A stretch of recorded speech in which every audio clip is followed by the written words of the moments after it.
Welcome back to the Rapid Chess Championship presented by Coinbase. I'm Grandmaster Robert Hess. Alongside me today is the inimitable International Master Anna Rudolf. Anna, so great to be joined by you today. I cannot wait. I made it to a show where I'm not filling in for you, Robert, but I can sit next to you. I love working with Katie, and I would like to do it again in the future. Chess.com, hit me up. But it's great to be back together. You and me, we have been hosting so many Pro Chess League events together. It used to be our weekly gig. And I must say, I miss your company. Well, I miss yours as well, and I'm very excited to be covering this with you today. And we should just quickly show the highlights of last week so people know what they're getting into today. So watch this video, and then the RCC KO will begin soon. Okay, so I didn't realize that you can't play A8. Takes rook d2 or rook b2, and then you just take the pawn on b4. For bishop e7, only chance if you go rook 6 before bishop e7. But then rook b8, and then black gives up an exchange, and he's got chances. Vladislav in 4 seconds. How does he win? Oh my, he doesn't know what to do. Bishop e7. There's chances. Take e7. Play rook b1. Play rook b1. If you play rook b1, rook mate. Oh my gosh! Oh my gosh! That didn't just happen. Oh.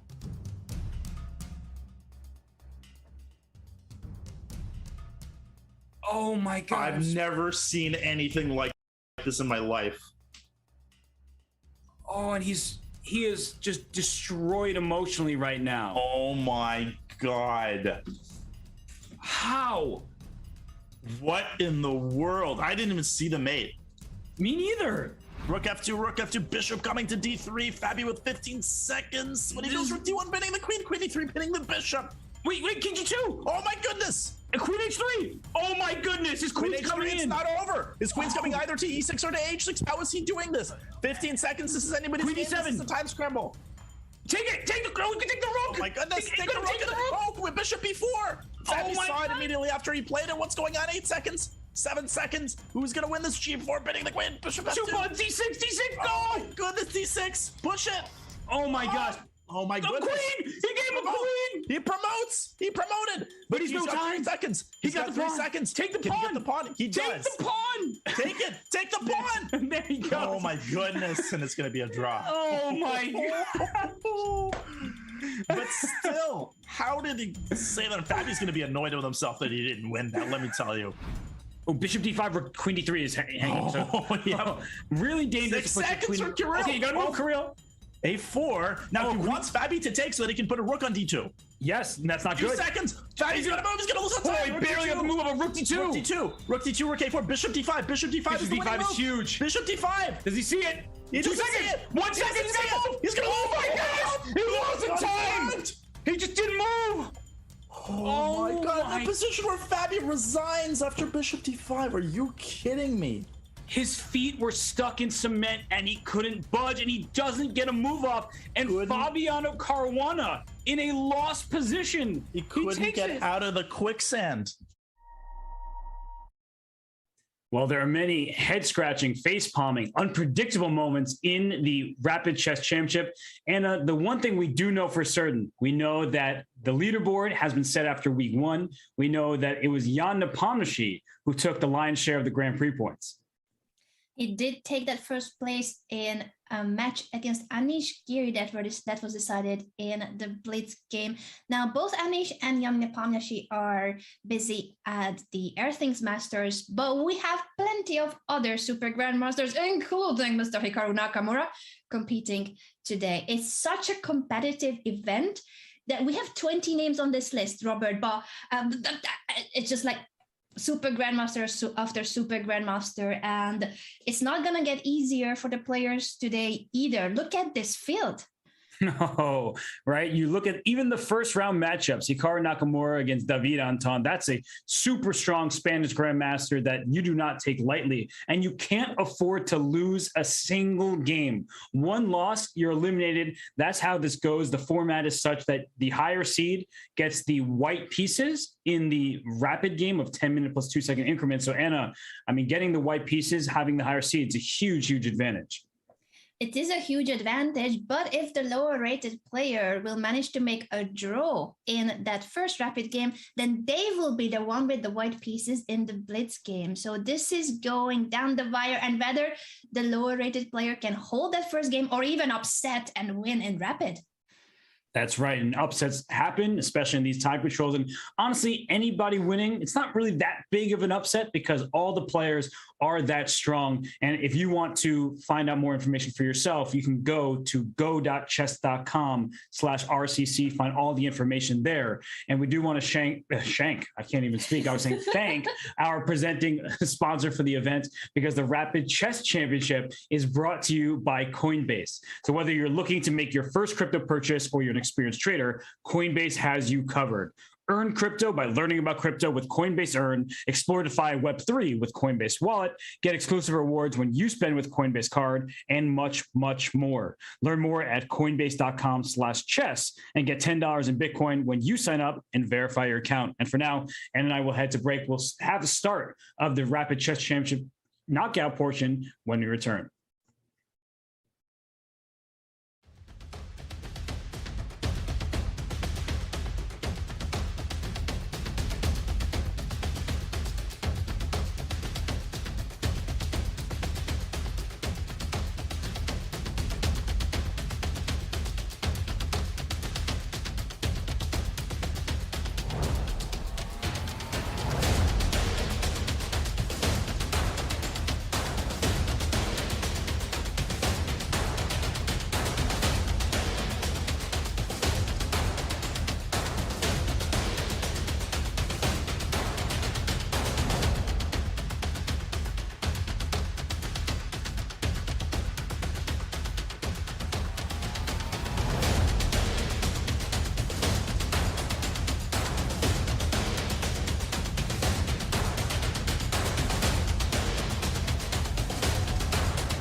And we are back here at the Rapid Chess Championship presented by Coinbase. Anna, super exciting matchup to start with. Hikaru Nakamura and David Anton.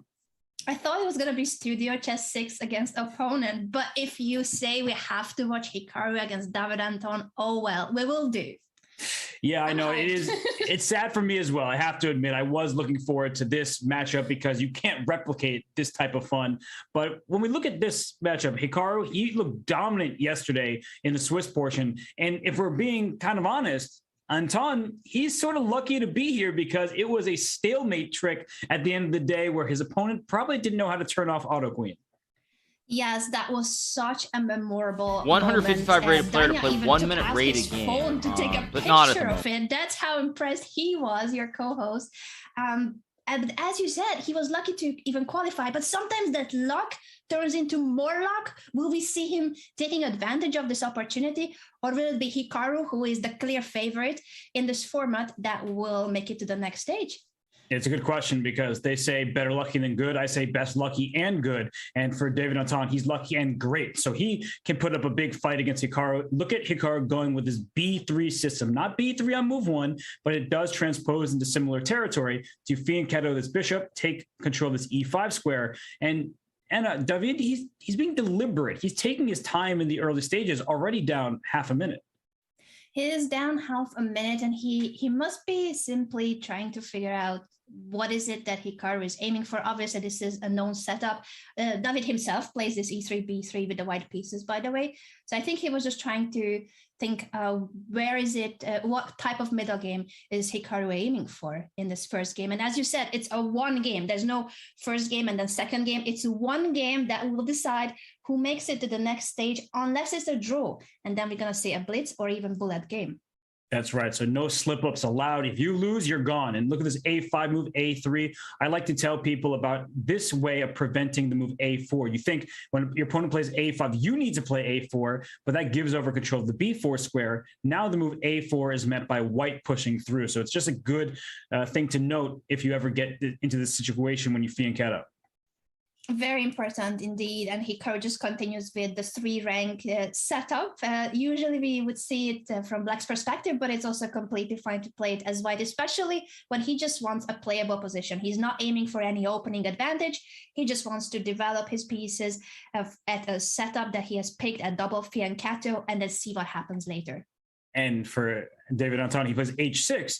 That gives his king luft. It also gives his bishop a square to retreat to. It's kind of like the London system. You make that move so your bishop won't get caught by this knight on F3 if it ever goes to H4. And you're right, Anna, it's a very solid position for both players. But Hikaru, he's not playing the most challenging opening. However, it's his comfort zone, which could be even more challenging than playing what is considered mainline theory.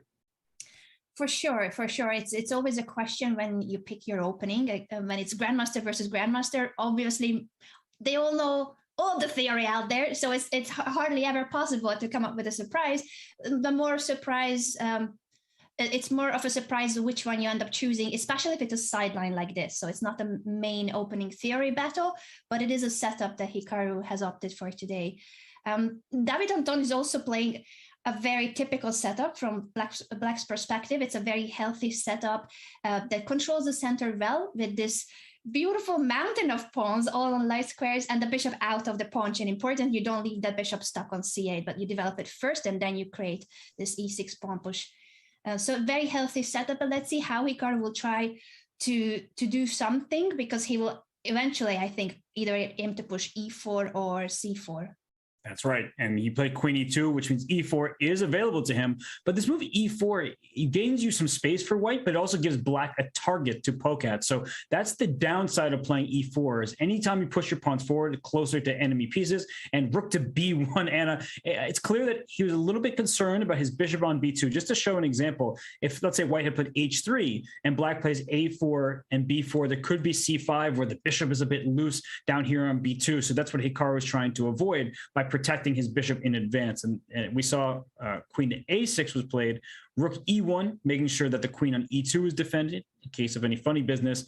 And now rook F to D8, H3, bishop H7. And we've seen no pawn tension, no trades. What is going on right now? It's the calm before the storm, Robert. It's the calm before the storm. I really like Queen A6, how it was spinning the D3 pawn. And now Hikaru not only played Rook E1 to guard the queen, but even dropped it back to D1. That feels a bit passive, but he must be feeling like the position is so close that he can do this. He can go back and forth and nothing will happen. Well, now it's time to open things up, especially if Hikaru is bringing knight h2, probably wants some kind of knight g4, trying to make some inroads on the king side. But David, he's not committing himself to a plan. And I guess he is setting up a4 because if white pushes through with b4, now c5 is even more powerful with the rook ready to open up the c file. So a4 is black's idea, and David has to go for it. I mean, it's not like he's in any danger. He's incredibly solid, but you don't want to play passively against Hikaru and Nakamura when you're down over a minute on the clock. At some point, you need to come up with a plan of your own. And I think a4 is what David's about to strike with. I fully agree with you that it's time for black to want to grab the initiative, because black's pieces in reality are more active and black has more space. So it would be very normal to try to grab the initiative and some advantage to not just sit there. I think that's what he will do. The question is, will he react to this knight g4 move, or will he just continue with his queenside plan? Well, he says, I'm not going to react. Connect four pawns in a row here from a5 to d5, and the knight on d7, bishop on e7 both protect this knight on f6, so you don't have to worry about your pawn structure. And knight takes f6 for white, just knight takes f6 for black, and that was white's most active piece, and that was black's least active piece. So it solves more problems for black than it does for white. And I think that Hikaru, he's not regretting his opening necessarily, but he is on the worst side of this position, and he doesn't have a concrete plan. He does not. At this stage, it feels like he should try to make sure that he is not getting into any trouble and try to equalize when he's the one with the white pieces, but he did not get any advantage out of the opening. And it's not only that he didn't get any advantage, but also he still hasn't left the third rank. You're expecting a push, c4, e4, but maybe it's too late. Maybe it's too late because, as you said, black has already done the connect 4 and is ready to push further. Yeah, and black could even play c4 himself. That bishop on h7, we may take it for granted, but with the move c4, you're trying to slice through the position all the way down to that pawn on c2. So white needs to be very careful right now. And actually, Anna, I'm struggling to come up with even an individual move, because e4, the move that you mentioned, I think black just plays c4. c3 is a threat to win a piece because it would do a little baby fork on the bishop and the knight. So I think that Hikaru is in a tough spot, and he played the move queen e2, and I still like either a or c4 here for black. I agree with you 100%, and it feels like Hikaru is not happy with his position. It feels like he has misplayed this a little bit. He wasted too much time with the queen going back and forth, that knight maneuver that was knight h2, knight g4, to then trade a knight so that piece is no longer on the board. And it is now black pushing c4, ready to open up the queen side. Let's see if David Anton can take advantage of Hikaru not playing the most accurate way out of the opening and in the middle game. And now he's the one who is pushing for some advantage. He is, and now he's trying to think, how do I recapture it? And I do like the fact that he's spending time. It's good for everybody out there who's trying to improve on their own chess, because I would say the auto reflex is to take the way that our opponent just took. And I do think B takes C4 is the better of the two options, but there is an argument to be made for D takes C4 to open up your rook on D8 with this bishop on h7 to the pawn on d3, and maybe give you some outside pass pawn chances. So we don't need to keep the pawn structure the same for both. We could consider d takes c4. The one thing I don't like about d takes c4 is that this bishop on g2 has at least staring into open space, but space nonetheless. Yes, that bishop before that capture would have just been quite passive. And as you said, d takes c4 will allow finally some activity and mobility for that bishop. Let's see how David will take back. For now, he is still considering, d takes c4 indeed. So he says, I'm fine with the opening of the long diagonal for the g2 bishop, but I want to open up the d5 for my rook. And look at Hikaru taking on c4. And Wow, that's actually a huge move from David, because this is really instructive. Had he taken on c4, just you take my pawn, I take yours. After b takes c4, you already see the evaluation bar going up, and that's because this bishop is open and there's a tactic on the b7 square. So bishop f6, bishop f6, bishop b7 is the problem that black was facing, the queen on a6 on an awkward square. So David recognized that, and Anna, the move b4, avoids that tactic, keeps the b file closed, and nobody likes double isolated pawns. The bishop on h7 still putting pressure on the c2 pawn, and the rook on c8, the queen on a6 hitting c4 as well. That is such a great choice.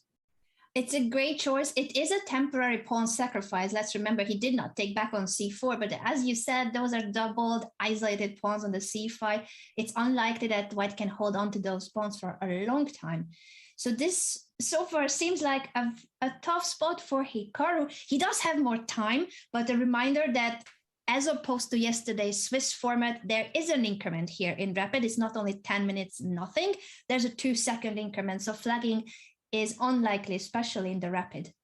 That's a good point, because yesterday in that final round, I mean, Hikaru had an amazing tournament, but it's particularly in the final round, at some points, Vladimir Fedoseev had a chance to survive, but he didn't have the time to do so. There was no increment. So here, if David is down to, or any player for that matter, is down to 10 seconds, they can build up the clock with quick moves. And all of these players are pretty experienced in bullet chess. So b4, if A takes b4, in comes the bishop to b4. That knight on d2 is pinned and attacked twice. The c2 pawn is under attack. And I mean, Hikaru, he's staring at the ceiling, but I'm not sure that the fan up there can really help him find a great move. It is not an easy position to handle. Let's see if he can come up with something. He takes on f6 to relieve some pressure, but that does give up the pair of bishops. And the dark squared bishop is a really strong piece here for black.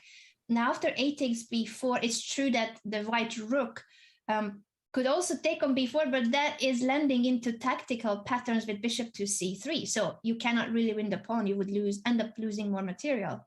That's right. And it seems like the position, if you take on e4 and then take on c4, we'll have an opposite colored bishop position, should be equal. And one big moment before we may even get a really equal position is black could have considered a4. And I don't blame David for not playing this. He is down 2 pawns at the moment, and white has some pass pawns of his own on the b and c files. But the point is that the outside pass pawn in combination with the bishop on f6, that's a really powerful passer and not easy to deal with. But I would not have played this. We have the eval bar telling us that black is doing well. I certainly would not have gone for it. And I think that David, he sees a way towards, at very least, equality. He is doing the smart thing by just playing this in this manner. He takes now on c4, so we have equal material on the board, but it also gives Hikaru the opportunity to grab the bishop. So no longer a pair of bishops for black, and it seems to get closer and closer to equality. e4, the board moved a little bit. Did it not like this pawn push, Robert? Yeah, I mean, if queen takes c2, we'll see a massive exchange, and b4 will be lost. It'll be 4 pawns on the king side for each side. That should be equal. But I guess there's a move here for black. Maybe it's just taking on e2 and then bringing one of your rooks to either d4 or c4. But the point is that once a rook gets to d4, you're going to double rooks. The e4 pawn is the target. The c2 pawn is also a target. Maybe it just gives lasting pressure. And actually, David did that pretty quickly. He puts his rook on d4. And what's white's move now? Robert, he's copying you. Stop suggesting moves. Well, you know, it's my job, so I don't want to be fired, so I will continue to suggest moves. But Anna, it's this bishop on h7. That is the piece that gives black the edge, because next move will be f5, and he wants to pry open the diagonal and go for the c2 pawn. The b4 pawn, harder to team up on than the c2 pawn. So this is why when you have a bishop, you want opponent's pawns on the same color often, so you can go and attack it. Indeed, and it's not going to be easy for Hikaru to activate his pieces. So far, it's more about just holding onto everything possible. The e2 rook guarding the c2 pawn, and the b1 rook is putting pressure on the b4 pawn so that black cannot activate or move away the d4 rook. Is it now time for black to act? Is there a way to immediately put more pressure on that e4 pawn? What do you think, Robert? Yeah, I think you're right. David Anton listens to you, so maybe you should stop suggesting good ideas. This is 3 pieces attacking this pawn here. So Hikaru goes rook to e1. But it's important to note that Hikaru's move f4, that after black plays f5, white would play e5, and no longer can black push this f pawn out of the bishop's path. So that's why Hikaru made the move f4 himself. So black couldn't do that and open this bishop up. So rook e1 was the last move. Rook c3 by David, hitting the g3 pawn. And now, yeah, you can play the move f5 because if the pawn goes to e5, you drop this pawn f4. So David, he's trying to make progress here. It does look like many pieces will be traded off in the process, but his pieces, his rooks in particular, are much more active than white's defensive rooks. Very true, very true. But so far, Hikaru is defending precisely. And as you mentioned, that f4 pawn push was so important to make sure that after f5, he will be able to block the h7 bishop, and then it will be a really sad piece. Yeah, it's staring into its own pawn. And you may ask, why not just rook takes f4? Isn't that just free material? And you'll see after rook takes f4, white plays e6. And suddenly white's passive rooks are very active. And don't count out checkmate attacks. There may not be a queen, but the rook's barreling down the e file. This bishop could come to d5 at some point. So you need to be very careful at this moment here. And that's why, once again, David Anton, he is showing you why he's a world-class grandmaster. He doesn't rush decisions when he doesn't have to. He knows the pawn on f4 isn't really going anywhere, and he plays the move bishop g6 to make sure the bishop can get back to f7 if white ever tries to strike with e6. So I really like the way that David is playing this game. He has been playing very precise, and he's taking his time, although he's now down to 2.5 minutes. So at some point he will have to spend shorter amounts of time spent on each decision. But for now, I feel like he stopped at critical decisions. So he has used his time wisely. He's not bringing the king closer to the action too. Yeah, and every single move has a clear purpose for him. The pawn f4 is defending its equal material, but it's clear that black's pieces are in better play. And look at this move, bishop h5. Why is he doing that? Bishop f3, perhaps. e6, finally by Hikaru, trying to activate his rook on e1. And now we'll see a swap. And I think just put that bishop on f3, and the bishop can go to e4, where it threatens the white king and this pawn on c2. Black, and he remains in the driver's seat. f4 is also hanging. Beautifully played. That is the bishop that earlier was blocked by the f5 pawn, and David Anton with this maneuver, bishop to g6, bishop h5, bishop f3, has managed to activate it. Hikaru offers a bishop trade. Let's see what's going to happen now. Can black take on f4, or is there something better? He could even put bishop d1. You don't get a new queen when you put your bishop on the other side of the board, but you can get a new queen if you take c2 and then try to push that b pawn through. So this is a really dangerous moment. And once again, David Anton, he's doing a great job of spending time. He retreats his bishop, same point, going up to c2 pawn, but I think bishop d1 was available to him, Anna.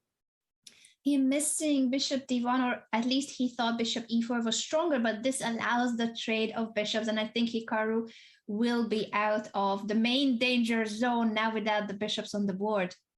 That's right. And if king f7, you drop your pawn h6, and then f4 pawn is captured, it should be a level position. But I don't love the placement of black's king, because if we can do a ladder check, it could lead to checkmating threats. Of course, David Anton's not going to fall into checkmate, and this rook on g2 can't easily get to a square like a7, where then there would be ladder checkmate threats. So it's a little slow for the time being. And I think that the move king e7 is probably the one that keeps him completely out of danger. It's a bit of a deja vu after the Grand Prix finals, Hikaru versus Aronian, the two rook endgames, and especially that final rook endgame that ended with rook h8. But as you said here, the white rooks are too close to the king. Yes, that rook needs desperately to get over to a7, but there's a pawn in the way. And so king e7, if the rook goes back to g2, king back to f7, make sure you don't allow that second rook into the 7th rank. And rook g3 check was played. And what's his next move? Because I don't think you want to allow this rook to d7. Aha. Rook g6 to force to trade. And in case of a check, he can be tricky on where he places the king. Mm-hmm. Don't play king f6. Just don't do that, because then you lose a rook on the 6th rank. You have to play with like king e6, so that when you lose the g6 rook, you take the one on d7. And We're seeing Hikaru bring his rook to b7. And honestly, look at the clock, Anna. This is not what you wanted if you're David Anton. Certainly not. He was the one pressing from the early middle game on, but now if anyone has some chances of playing for a win, it could be Hikaru. It's tough because there's just only very few material left on the board, but it is still a bit tricky, and David Anton has not much time left. Yeah, he does have this idea of the rook f2 check, king h1, just make a draw with his active rook here on f4, because otherwise he could be in some trouble. And rook d6, that move was not approved of by the evaluation bar. And so it seems that with accurate play, David can continue progressing in rook c4. That was the best move. His king can come up to e4. This f pawn is marching, and he has the more mobile pass pawn. He does have the more mobile pass pawn, so maybe after all, it's all fine. I was worried about the black king when you see the white rooks coordinating so well, but it might just be an optical illusion and the black king will eventually be fine, while the white king is cut through the g file. And he goes king e4. He says, I don't want to just go back and make a draw. Up goes the king. And honestly, f4, f3, things are starting to get a little bit uncomfortable for white. Yeah, just when I thought that Hikaru could even try to be tricky and maybe find some kind of a way to play on. But again, it's David Anton who wants to continue this game, in fact, and put pressure on Hikaru by pushing the f pass pawn. And does the move rook c8 just try to win this pawn on c2 now? And that's what he plays. He goes right for the pawn. All right. What can Hikaru do? He gets a check. And I mean, you don't want to lose that c pawn, that's for sure. He could try rook b3, I guess. That way, if c2 is captured, there's a rook takes b4 with check. But then the king walks into f3. You do not want to see the black king so close to the white king, because it helped lead to sort of a checkmating attack. It won't lead to mate, but it's getting closer and closer, taking away squares from the white king. Hikaru is calculating the usual way of looking up at the ceiling. Beth Harmon style, is there anything that the pieces growing out of the ceiling can tell Hikaru? I think this is going to be a draw eventually. That would be my prediction for the result, but it has been a very exciting game. And if this first game is a draw, it means we're going to see a blitz game where Anton will have the white pieces. Yes, and it looks like this game, David, he can try to push a little bit, but the second rank defense seems to hold everything together. And now the rook is released. You have to watch out for checks from behind, but rook to c4 is a nice move. Just I don't really think that white has any chances to play for a win here. And king f5, maybe rook c3 at some point, try to bring your rook in touch with this h3 pawn. But Hikaru seems to maintain the balance. He's maintaining the balance. He could now even give a check and see where, if the king goes back, will we see a 3-4 repetition here, or is either of the players able to come up with something to play on with h4 to now claim that white's pass pawn too should be taken into account? And David says, what pass pawn? Because his king is just going to gobble up that pawn. So a pretty brave decision by Hikaru, but one that may backfire because he can't save the pawn. He cannot. It feels like he wanted to give it up so that he would win black's pawn in the meantime. But how do you actually attack the f4 pawn with the other rook? You can't. It looks like you can't deal with this pawn on attack the pawn on f4 again, and h5 is falling. That doesn't mean that white is losing. Just because you lose one pawn doesn't mean that it's a lost position, but I feel like it's heading in the wrong direction for Hikaru. It is heading in the wrong direction. And also in terms of time management, Hikaru is also going somewhat low on time. So finally, it's getting a bit more balanced. 2-second increment. David Anton is in his final 20 seconds. And he takes on h5. This is what he's worried about. If this rook on d2 can go to the h file, it's a ladder checkmate. David Anton should go rook g5 to shield the g file for his king. There's no concern there. He plays b3. b3? He wants to check, I guess, and bring the next rook to c2 and trade a pair of rooks. Is that what he's going for? Must be his idea. Hikaru seems just as surprised. And he takes it, and rook check, and he's going to bring a rook to c2. I think, yeah, that should salvage the half point. This has been a game where it felt like both players were playing for a win. In the same rook end game. Yeah, here rook c3 check, king f4, rook takes here, and king f5, don't blunder, checkmate with the king in opposition. Of course, David wouldn't have, and the game concludes as a draw. Wow, what a start this has been to our Rapid Championship knockouts. This is only the second week, our first match of the day, but because it ended in a draw, it means that these two gentlemen will not stop. The show must go on, and David Anton will have the white pieces in the next blitz game, which is a 3+2, 3-minute, 2-second increment. I feel like if anyone would be disappointed after the middle game position, it would be David. He seemed to have had quite some advantage, but then Hikaru defended very, very precisely. And eventually in the rook end game, there was nothing left. Yeah, no, it's one of these situations where, I mean, Hikaru, he was playing an ambiguous opening. He didn't commit to really any specific strategy. And David Anton played very well to seize an advantage, a spatial advantage at first, and then some actual issues for white to deal with, some weak pawns. But Hikaru, he kept everything together, and it was his extra time, I feel like, more than anything, that was able to keep him not just afloat, but even with some winning chances. And now we get to the fun part, or the even more fun part, because I love the Rapid Chess Championship, but now we're into the Blitz tiebreaker, and David gets the white pieces, and he just takes on f6, goes e4. Anna, what do you think of the opening so far? Oh, David likes this kind of openings, but so does Hikaru. In that sense, they both have very similar preferences for openings, and especially when you don't want to play the main lines, I think they have very similar approach to the game. And I wonder how this will end up in the end in terms of the match. Will we get to see even a bullet game, or will the blitz be decisive? Yeah, it's a position right now where I do like the look of David's opening. Black has the bishop pair, but white has more development. 3 minor pieces for white developed, only 1 for black, and now white's king is castled. So this is one of the big things for Hikaru. Is he going to castle kingside, in which case white's pieces are ready to start an attack, or is he going to castle queenside? He played b6, but even castling queenside, Anna, the bishop can go into a6, and the king won't be super safe on c8. Yeah, I really like this choice by David Anton, because as solid as it seems to give up the dark squared bishop in this opening, it is nothing but solid. I mean, it's the opposite of solid.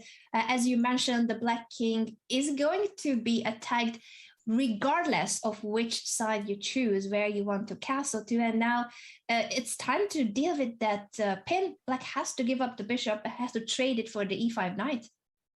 And look at this, bishop takes d7 check. You throw in this move first after queen takes, then the pawn captures the bishop on e5. Just to show that really quickly, what that may look like. In comes this knight to f6 with check. This king is in really big trouble. So David, once again, this is so instructive. And I'm not saying this just to say it. He is not automatically recapturing. He senses the moment, and there he goes. He takes on d7. And Anna, I mean, now the king took for Hikaru. He's running his king to c8, but in comes this knight to f6. That's an outpost square. That's a light square bishop, and the f6 square is dark. That means the bishop cannot really deal with some of the pressure. Yeah, this isn't quite a bomb cloud, and because the knight is so strong, it feels like black will have to try to trade it. But if you were to take on e4, then the light squares, that queen will appear on the long diagonal. The black position is not ready for that kind of pressure. The open d5 with the double rooks and the queen on the long diagonal.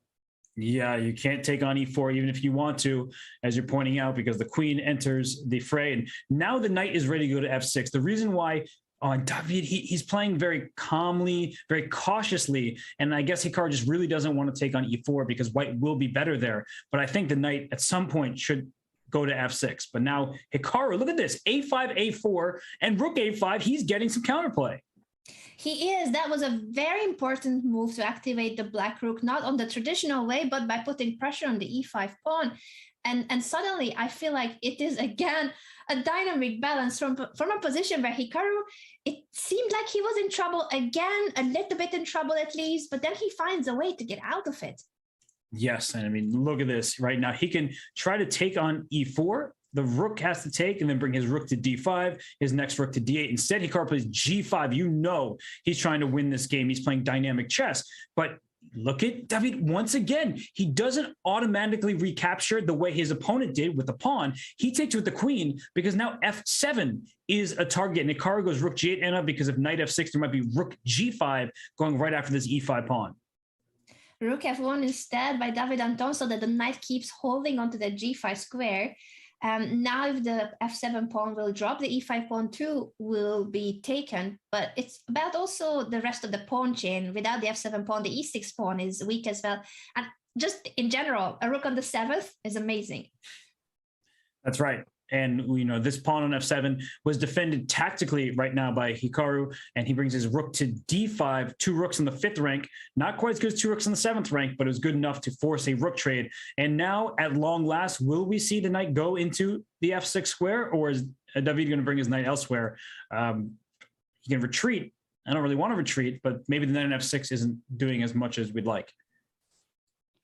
Yeah, earlier it felt like that knight on f6 would have given more pressure to Black's position, but now after the trade on d5, I feel like again we are seeing a dynamic balance, but because it's a blitz game, it's anyone's game. I feel like this is 3 possible results from the current position. I agree. And knight d2, knight retreats are the hardest to play, but David Anton has no problem with it. He reroutes the knight to f3. He's protecting e5. Now the d4 pawn is targeted. And Hikaru's idea of playing d4, he knew that his pawn would get in trouble, but he probably thought bishop takes f3 and down goes this pawn on e5. But now with bishop f3, queen f3, it's check. The king has to go somewhere. And then after rook takes d4, f7 is weak, h6, f7, and a4 all are problematic pawns. So that is what Hikaru doesn't love about bishop takes f3, but he bites the bullet. He takes on f3, the king's on a7, and after rook takes d4, only David Anton can be better in that position. And again, he's stopping for a second to consider whether he had any better alternative. Eventually, he takes on d4, and then we shall see how he reacts to queen e5. But all the chances for David Anton to make a huge upset and eliminate Hikaru from the knockout stage. Yeah, I mean, look at rook c4, every move with purpose. f7 is now hanging. Queen e1 is just a single check. If Hikaru could line up his queen and rook on the first rank, there would be mating ideas, but the rook on a5 is tied down the defense of the a4 pawn. The queen tied down the defense of the c7 pawn. The f7 pawn now is hanging, and this queen can come to c6, and queen c6 right now forces a queen trade. It forces a queen trade, and it's not the same rook endgame that we had seen in the previous one. It is white who will be attacking 2 of Black's pawns, and the black rook on a5 is very passive in comparison to white's. Yes, the queen trade would lose a pawn by force, and Hikaru had no better option. Rook takes c7 check, and then rook takes f7, and then, yes, the rook takes on h2, but white is a pawn ahead in that position, and maybe after rook to c7, where is the king going? This is an important move for Black, because if you go king a6, then white plays h4 and saves the kingside pawns potentially. That might be the best path forward for David Anton. He's now to 40 seconds, so not too much time remaining, but there is some increment. There's a 2-second increment indeed. He was lower on time in the previous game too, but he is calculating more in critical moments like this, when it's about whether to take those 2 pawns, but give up the h2 pawn, or save it by pushing h4. 24 seconds left. He chooses the capture on c7.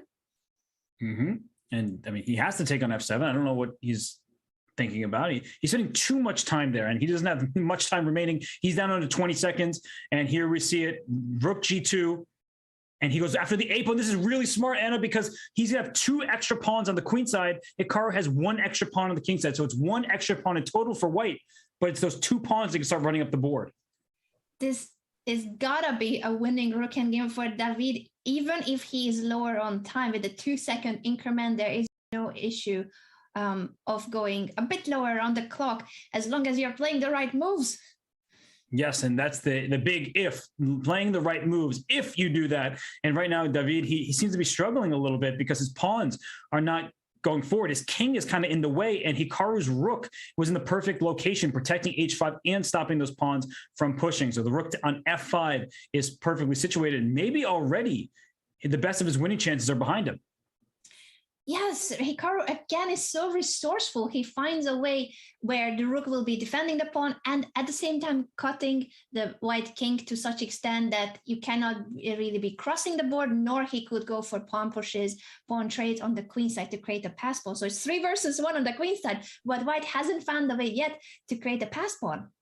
No, and h4, if you're not careful, there could be a rook g3 when you're not looking, like rook g2 check. Do not play king c3, because then rook g3 check forces a rook trade and the g-pawn would promote. So king c5, Hikaru's king is coming in here. It should still be a hold, but all of a sudden, David's getting himself into unnecessary trouble. His time is not his friend, and Hikaru, you can sense, he's looking not just to hold this game, but to even try to win. He's down a pawn, but his piece activity is impressive, how much the position has improved for him. And yes, he's smelling blood. He's feeling that Anton has made a couple of inaccurate moves, these last couple of moves, and he's trying to see whether he can take full advantage of it. And the good news for David is that, if the king goes to b4, they'll obviously rook f6. You can give up all your queenside pawns as long as you win this b6 pawn, because a rook pawn is not the one you want to have. Oh, don't play king c3. King d3, if check, it didn't work at this point, and not at least didn't win the game, but you have to be really careful about rook g3. So do not put your king on c3. Anton keeps the king on d3 for now, and Hikaru is calculating whether to go back to g4 simply and defend the pawn. And that king and pawn in game, of course, is always the big question. But here with the king on d3, the white king will catch the g pawn. Yes, and Hikaru, he wants to try and win this game, but he's not seeing it. And the reason why is it's objectively a level game. Rook h5, you're putting your rook behind your pass pawn, which seems good, but then the king would have gone to c3 and pawn to b4. So Hikaru, he makes a draw. Just one last note. Again, king coming to c3 would have been a big blunder. You see it go down because rook g3 forces the rooks off, and this pawn is unstoppable. So Hikaru, he holds on for dear life. He makes the draw. It's bullet time. It is bullet time, but I don't know if I were David Anton, how I would feel about facing Hikaru in a one-game bullet game. So far, David Anton has been very impressive. If anyone had chances in this match so far, in Rapid and in Blitz, it was David Anton, who must be a bit disappointed that it was 2 draws instead of him having something more out of the advantage that he seemed to have had advantage in both games so far. But the next game, and potentially final game, is a bullet 1 minute, 1 second increment. David Anton with the black pieces against Hikaru. And David Anton's 2,900 of bullets, so he's no amateur here. He knows how to handle himself, but Hikaru, that's not the person you want to play in bullet chess. So we have rating 3,300. Yeah, I looked at it. It scared me, so I said I didn't want to talk about it. But yes, that rating is monstrous. And David, he has the position closed for now, but c5, try to play b5 like he did in the first game of this match. He needs to open the position up on the queen side. Otherwise, white will try to push on the king side. I feel like out of all the games, this is the one where Hikaru seems a lot more comfortable in terms of how he's approaching the opening and also his body language. Bullet really is his territory, and it's going to be now down to David Anton to try to hold. If it's a draw again, we're gonna see an Armageddon. Yeah, and I mean, look at this position. Black is trying to break through on the queen side, but Black's king is what white was eventually try to go after on the king side over here. Maybe f4, maybe knight g4 with a piece sacrifice on h6. So I think that David is a better position, and now his knight's coming into c3 or d4, but he needs to be careful in the long term because his king is the one that is more likely to come under fire. Exactly, as it is oftentimes with this type of structure, this setup. And now after knight d4, it feels like Black's pieces are really active, but the b4 rook will need to move, and the a5 pawn was going to be hanging if you don't place the rook on b5. Yeah, and you could probably take it, but it looks a little awkward. And Hikaru says, "Why not?" Take it. He's like, "Give me that pawn." The knight on e3 is protecting this pawn on c2. So David goes h5. He wants to go h4, try to expand on the king side, but this bishop can just retreat, and it does to c3. Now it's a clean extra pawn for white. Yeah, for a moment it felt like maybe Anton had something planned if there was any tactical pattern, but in fact there was nothing. Hikaru is up a pawn. It doesn't feel that much of an advantage yet because there is no pass pawn. That extra pawn is on b3, and Black does have this very strong knight on d4. But having said that, he has just moved it back to c6. He has, and I mean, the reason why white isn't just winning right now is it's very hard to mobilize the passed pawn because your extra pawn is your b3 pawn. So now you could consider c3 or c4 if you want to challenge the center, but f4 play, queen, ooh, watch out for threats in the diagonal, c4. I think he had c4 there, Anna. Oof, a missed chance then. A missed chance with the tactical patterns that would have been there for black on the diagonal, discovered attacks. Instead, now with the king on h2, Hikaru is out of any danger and still up a pawn. This endgame is not looking good for Anton. No, because queen a1, you never want to trade queens. Maybe you can afford to, but that's what the engine tells you, not what your human intuition. And now he's down 2 pawns, but I will argue that he has some more chances because dark square weaknesses, and there's a dark square bishop, but d4, c3, b4, close those dark squares down. I think Hikaru has this one. He does. This has been a smooth walk for Hikaru. I think ever since the board game started, it felt like Hikaru was a lot calmer, and also his choice for the opening and the type of middle game he was going to be playing. He has been showing that he's a favorite for a reason, even though he had issues both in the rapid and in the blitz games earlier. That's right. And David has to play g5 at some point. I mean, he has no choice but to go for an aggressive approach. Queen to d3 does nothing. I think queen a8 simply picks up a piece. Queen d2, bishop e2 blocks. No more checks for you, and down goes your bishop. This is Hikaru's game. This is a sad finish for David Anton, who really had chances, very good chances to try to upset this match, both in the rapid portion as well as in the blitz game, but he couldn't find a way. Hikaru was really resourceful in his defense, and now this is game over. Hikaru Nakamura qualifies to the semifinals. And what a final game that was. I mean, David Anton, if you try to take all 3 games and look at them as a whole, he had an advantage, I mean, during the first 2, but it was never overwhelming. And that's the thing about Hikaru. He's such a resourceful defender. He doesn't really care if you say, oh, I had a better position, but beat him. Good luck doing so, because not many are able to accomplish that. Exactly. And the fact, by the way, that we didn't see Hikaru's reaction is that there's a delay with his camera. That's from his stream. All of the players who are streaming the games are playing with a delay, or are showing the games with a 1-minute delay. That's part of the regulation. But apart from that, what a result for Hikaru, who didn't have an easy matchup today. David Anton was proving to be a very worthy opponent and almost knocked him out of the semifinals. Yeah, I mean, David Anton gave him everything that he can handle. I mean, that was as close of a first match as you could possibly ask for. And, well, we're a little spoiled because that was just the first match. We have 3 more quarterfinal matchups. Then we're going to get the semis and ultimately the finals. So really a great start to the day of chess. So let's head on for a quick break. And when we return about the newer players, we have Wesley So and David Paravian joining us for their match. Stay tuned. You will not want to miss more action from the Rapid Chess Championship presented by Coinbase.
Welcome back to the Rapid Chess Championship presented by Coinbase. Anna, we already know one of our 4 semifinalists. It's Hikaru Nakamura. Surprise, surprise.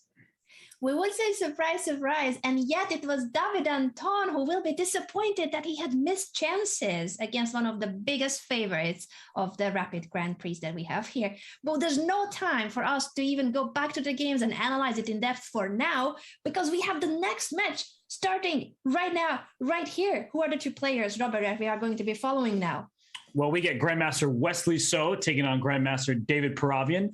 Wesley So, well known in the chess world. He's played in all of the biggest and brightest events. And David Paravian, he may kind of go under the radar, but he qualified for the knockout a week ago. He lost to Jan Nepomniachtchi. So David, 2 weeks in a row, has made it to the top 8. That's more than many of the Super Grandmasters can say. So he should not be taken lightly. You know that Wesley will not. In fact, and I don't know if you saw this, but earlier, Wesley was playing warm-up blitz games against Vladimir Fedoseev.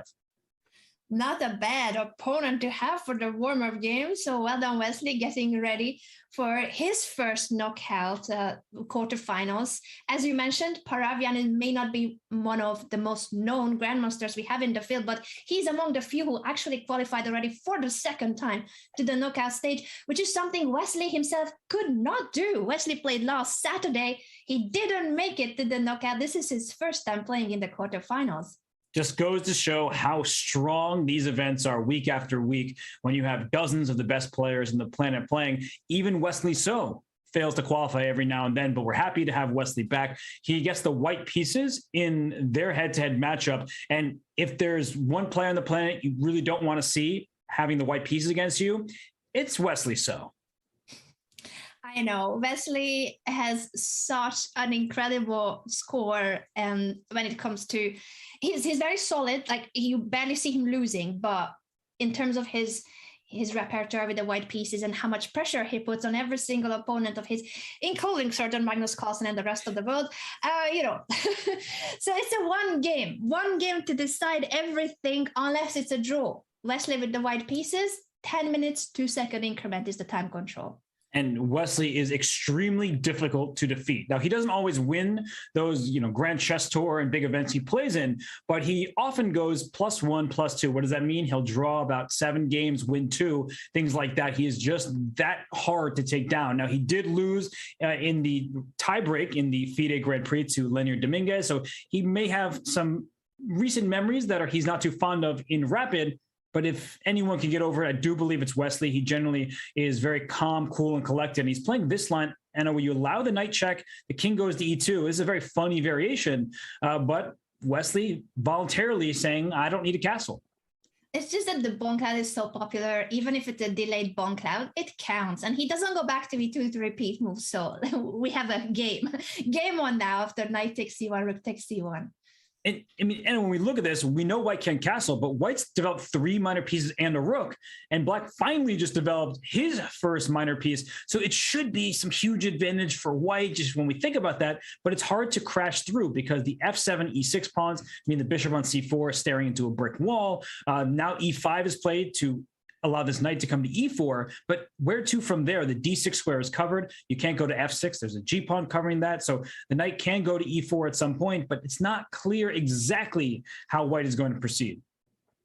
Not clear, but it seems promising with that much space advantage and the ideas that you have showed, Robert. So let's see if Wesley will proceed with any of those ideas with the knight maneuver, or he says first it's queen e3, further improving the queen's position, and just pointing out that black is still so undeveloped. Where is the black king going? I know white hasn't castled, but it's safer than the black king for now. And that's a good point. And people think you need to castle to have king safety. All of white's pieces are kind of around the king and none of black's are. And at some point, that queen that just came up from e2 is trying to go to f4 and then maybe a knight g5 to follow. So black does need to be careful. And even castling queenside, which is an option, there's a rook on c1 that's awaiting that king to go that way. Look at this, king to g1, queen takes b2. Isn't that a free pawn? Don't just take pawns because you think they're free. Rook to b1, that pawn on b7 is way more valuable. So do not take this pawn on b2. You will regret it. It is a poison pawn indeed. So Paravian is thinking what to do instead. I agree with you that castle queenside looks very scary with the rook on c1. He plays knight to d4. If white takes on d4, c takes d4 is a baby fork. Mm-hmm. But as we know, terms. Yep, but as we know, babies can kick and scream, and well, I think white's going to be the one kicking and screaming out of disappointment if you fall into that. So knight d4, it advances the knight. The bishop can replace the knight on c6, and that will put pressure on this knight on f3. And as we're saying, you can't take this knight on d4, not now and not for the foreseeable future. So black can keep the knight there, make a move like bishop c6, make a move like bishop e7, and then decide where that king goes, because you don't want to rush a move like castle's queenside when there's a rook on c1 happy to meet it as it ventures over to the queenside. Indeed, so black plays instead bishop to e7, but even now that the king side is open for a potential king side castle for black, is very scary when you see the d3 bishop already staring into your soul, and after h5, white has clear intentions on the king side. Anna, you may be one of the nicest human beings on the planet, but something about you saying staring into your soul, it scared me. Like, I actually felt fear. Staring into your soul. I was like, I don't want that to happen. Please, no, Anna. But you're right that, this king, it's not finding shelter. But what you were just saying before is such a good point about how white's king, that when it was on f1, was still safe. The king on e8 is perfectly safe where it is. There's nothing to attack it for now. So you don't need to rush your king to one side of the board or the other. You want to continue to improve your pieces and see how white is continuing. H5 clearly saying, please castle kingside. I will try to checkmate you there. And if you castle queenside, you already have tactical problems, as we were talking about earlier. There's a rook on c1, so knight takes d4, pawn takes. There's a discovered check, and you don't lose the game because, even if I win your queen, the queen on e3 is loose. But still, that's not something that you want to walk into. Absolutely. So it is a very difficult decision for Paravian to take now. He plays bishop c6 to further improve his light squared bishop. Makes perfect sense. But after bishop e4, Wesley says, I also have a light squared bishop. We could trade, and then my knight will be very happily placed on e4. And wow, he decides, Paravian does, to castle queenside. And your idea of bringing knight to e4 makes perfect sense to me. I wonder if there are tactics. That's the first thing that I'm thinking about. When there's a rook, there's a king on the same line, maybe I can go for a tactic. For example, if bishop c6, that's step one. If the queen takes on c6, I'm already looking at ideas with the move b4, or even knight takes d4 here, trying to open the c file, because after knight d4, c takes d4, yes, my queen, yes, my knight, that's a baby fork.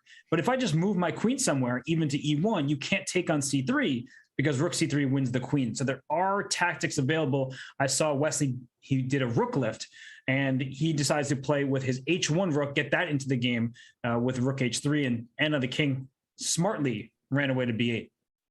It is a must. As you showed those ideas, the tactical patterns of the c file, the king is better off running away from all that danger. The king on b8 now is fine, but the c file, that's still a pin when it comes to the rook pinning the c5 pawn with the queen standing on c6.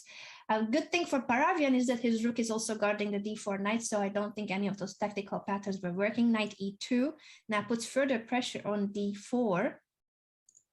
Mm-hmm. And it's important for Paravian because he doesn't really want to just trade knights. His bishop on e7, it's a decent piece. It defends the c5 pawn, but it won't really be able to get active. So the knight, I think, for black is what keeps him with the slight advantage. So the move knight back to f5 is somewhat tempting. You can trade knights for sure, but especially if you take the f3 knight, you bring that rook into the game, and that's not what you want. So if you're going to take a knight, take the e2 knight. Absolutely, you don't want that h3 rook to suddenly appear on the queen side where all the action is happening. Let's see if Paravian will end up taking then on e2, as you mentioned, or does he have any other alternative to go for? Well, he can play knight f5. I don't want to allow the knight to be captured on d4, but even knight f5 is a difficult move to play because you're retreating. At some point, the move g4 may force your knight back to the d4 square anyway. And by making your knight f5 move, you're moving your pieces away from your queen side, which is where the black king is. So I don't think it's an easy move to play, even though, as I'm describing, I don't want to trade knights. I may be in a position where I don't really have a better choice. It seems like he will have to go for that, but he has taken quite some time and then plays knight f5. So I'm mainly curious what the follow-up is going to be, because this queen, let's say, goes to b3, over to the queen side, right? What's black's next move once the queen lands over there? I think black has to play on the king side because that's where white's king is. So a move like g5. I know it's hard to play that move, but I'm already looking at a g5, trying to go for another baby fork. And hey, I'm still thinking about, oh, wait, g5 works. I like your g5 a lot, and now that the queen is on f4, it would be with the tempo, and it's played. Paravian goes for g5, pawn sacrifice, but it is a very, very risky pawn to take. It's opening up the g5 right in front of the white king. Yeah, in fact, that would just lose the queen right away. And that's why Anna is getting excited here, because there is already checkmate on the table. You lose your queen. You can't move it away because the queen lands on g2 with mate. So Anna has to move g5. Wesley walked right into that idea. And I was mentioning g5 as a way to open up the king side. If pawn takes g6, pawn takes g6, it's not checkmate, but there's a rook on h8, a second rook that can go there. And that's where the white king is, which means there's going to be an attack. Incredible how Paravian managed to not only develop his pieces from a difficult opening stage. Wesley did have a very comfortable and advantageous position, it seemed, but now the tables are turning and it is black who takes the initiative with the pawn push to g5. Wesley must not have seen this move. He is now taking the time to find the best response to it. And he takes an h8. So that is with the sign of a great chess player. You're making a decision you don't want to make, but understanding that the alternatives are worse. So Wesley, he probably missed g5. He decided to spend some time here, bring his knight to c3. Now the knight can come back to e4. And honestly, the position isn't that bad for white, despite this rook being on the open file, despite the white king being less safe. At some point, knight e4, maybe even g4, this pawn on f7, the f file in general, is better for white because that f7 pawn, it's a bit loose, it's easy to target. And that bishop on e7, Anna, that's the worst piece on the board. It is, and as you said, on the long run, this f7 pawn will be a huge target for white. So as excited as I was about g5, maybe now after the trade of the rooks, it is not as dangerous as it seems. Yet it is now down to the last 5-6 minutes of the game. So we are almost in blitz mode with a 2-second increment. I wonder if Paravian will find a way to continue with ambitious moves, or will he have to settle to a more passive choice and try to defend? What do you think, Robert? Is there a way? g5 again? Okay, he answered. He answered. He says g5, and now after knight takes g5, bishop takes g5, that's not the problem because there's no second rook, so you can't go rook g8. You lose the rook. The problem would have been a different tactic, rook h4, hitting the queen, and the knight doesn't keep its defender. So that was the main idea that Paravian was exploiting. And Wesley says, I see g5 the second time. Queen e4 is played. The queen draws back to d7. And now, and I'm looking at this position, I still think that black is doing well for the time being. But I do think, oh, by the way, Wesley offered a draw. I didn't notice that. I just looked at the chat there. He offered a draw, and Paravian made his move and said no. Wow. Wow. Wesley, so the higher rated player with the white pieces offers a draw, and David Paravian says, no, thank you, sir. And not the first time that Paravian's done that. I believe in his matchup against Jan Nepomniachtchi, Jan offered a draw and Paravian said no. But here, king g2, now the white rook might come to h1, and it's not a checkmating attack, but that's a nice open file, and the rook on c1 would love to shuffle to the other side of the board. It is. I really like that the rook lift over to h1. The h file has been very important both for black and now it could be for white. After king g2, he pushes d3. Why do you think he decided to go for d3 instead of king g2, rook h1? I guess g4 was a threat that I didn't even look at, but the pawn on d2 would have been loose. I had the same question as you. I was like, d3, why? Why are you making that move? But now I see why. That g4 would have kicked the knight away from defending this pawn on d2. So it does make sense just to start in this manner, and king g2 is not going anywhere. And there could be king f1 back, king e2, because the king could be safe in the center. I like it. Again, that Bonclad setup we have seen that earlier in this game in the opening, and it could return to e2. Instead, he chooses king to g2, the more classical approach to where you place your king, and the rook now could go to the open h5. That's right. And once the rook gets to h1, it's trying to go down to h7. The one thing that black can target is this d3 pawn. Now that it's pushed up there, it's not defended by a piece besides the queen. So you can bring a second piece to attack. But even the move g4 will be considered at any moment because this knight doesn't have too many squares to go to. And if it's relegated to h6, nah, you don't want that because then the rook comes to h1 with tempo. So rook h8 played, fighting for the open file. And also making sure that after g4, black could go for knight h4 and trade at least the knight instead of having to retreat it. You're very right about that, Robert. This g4 has to be taken into account either now or later because that is one of the most active pieces of black, that knight on f5. That's right. And just, I saw knight a4 was played, but just show this very quickly that if the queens were trading this position, black's in huge trouble because I'm going to force the queens off and not in a way that ruins everything, but just to sort of show that if we get a position like this pawn on h4 is terribly placed. White plays f4, g5, and can then go win the pawn. So a change in pawn structure after the move g4 and knight h4 stuff, that could be bad for black. And that's, I think, why Paravian put the rook on h8, so that if g4 happens, the rook can take on h4 and black's pawn structure remains a little healthier.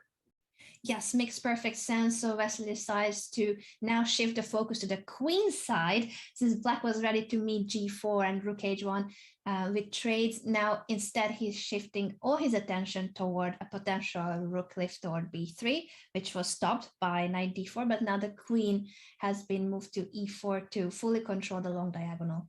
But I like your idea, and so does Wesley. The rook is coming to b3. You may take the knight on a4, you may take the knight on d4, but you can pre-move rook b3 here if you're Wesley. So it's queen a4, rook b3. It's a mate threat. There's knight c6 check, taking advantage of the pin on this pawn. So I think that Paravian has to be very careful as, yes, the queen can stop checkmate in one, but in a situation like this, if you move your king to c8, you'll see the evaluation bar go very high because knight a5 brings a third attacking piece against this pawn on b7.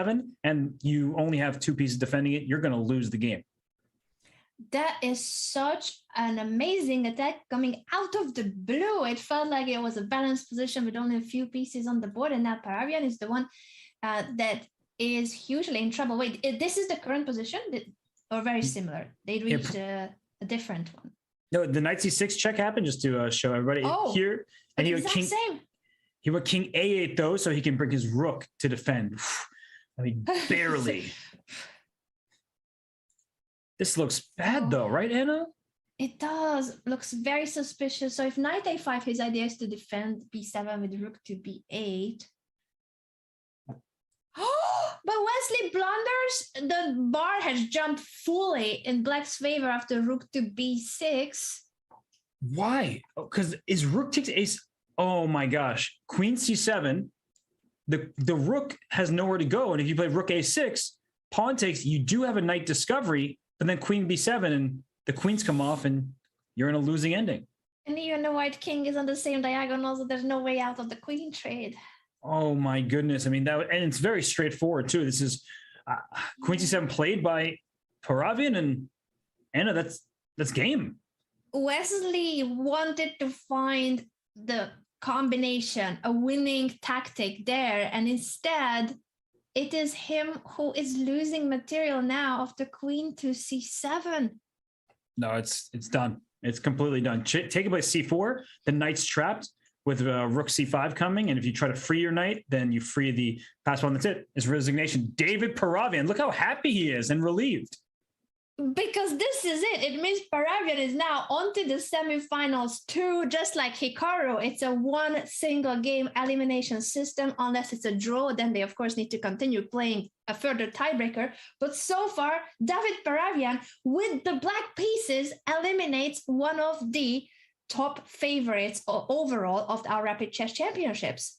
Wow, wow, wow. And I'm just going to go back, instant replay very quickly to this moment here, because I understand the inertia that Wesley had. Rook b6 going for the attack. But at this moment, he needed to drop his knight back to a5. And if rook b8, yes, black is defending. But unfortunately for black, your pieces are all kind of stuck. The knight can come to c4, into b6. Things like that are scary. So Wesley needed to show some restraint, which he's usually so good at. In this game, he didn't drop back. He went forward. And as we see in the final position, he lost. So Anna, what a performance for David Paravian. He kind of was able to combat everything that Wesley threw at him. And then when Wesley went too far, he in fact won the game.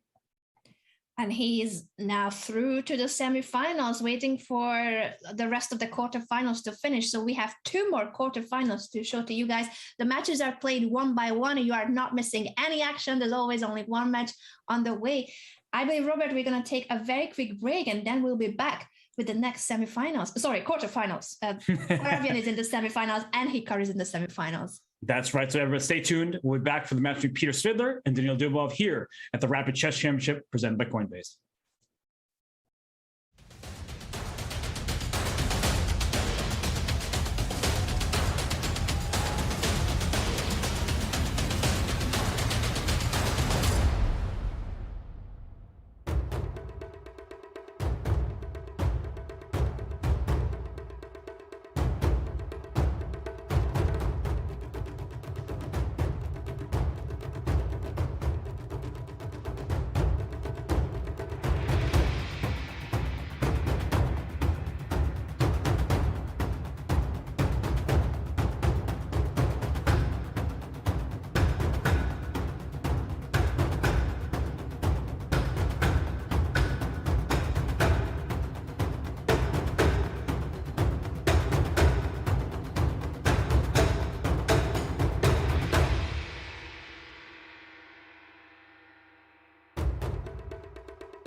And we return here for another quarterfinal matchup in week 2 of the Rapid Chess Championship presented by Coinbase. And 2 great matches thus far. Hikaru Nakamura, David Paravian with the upset over Wesley So. And now it's time for Peter Svidler to take on his compatriot, Daniil Dubov.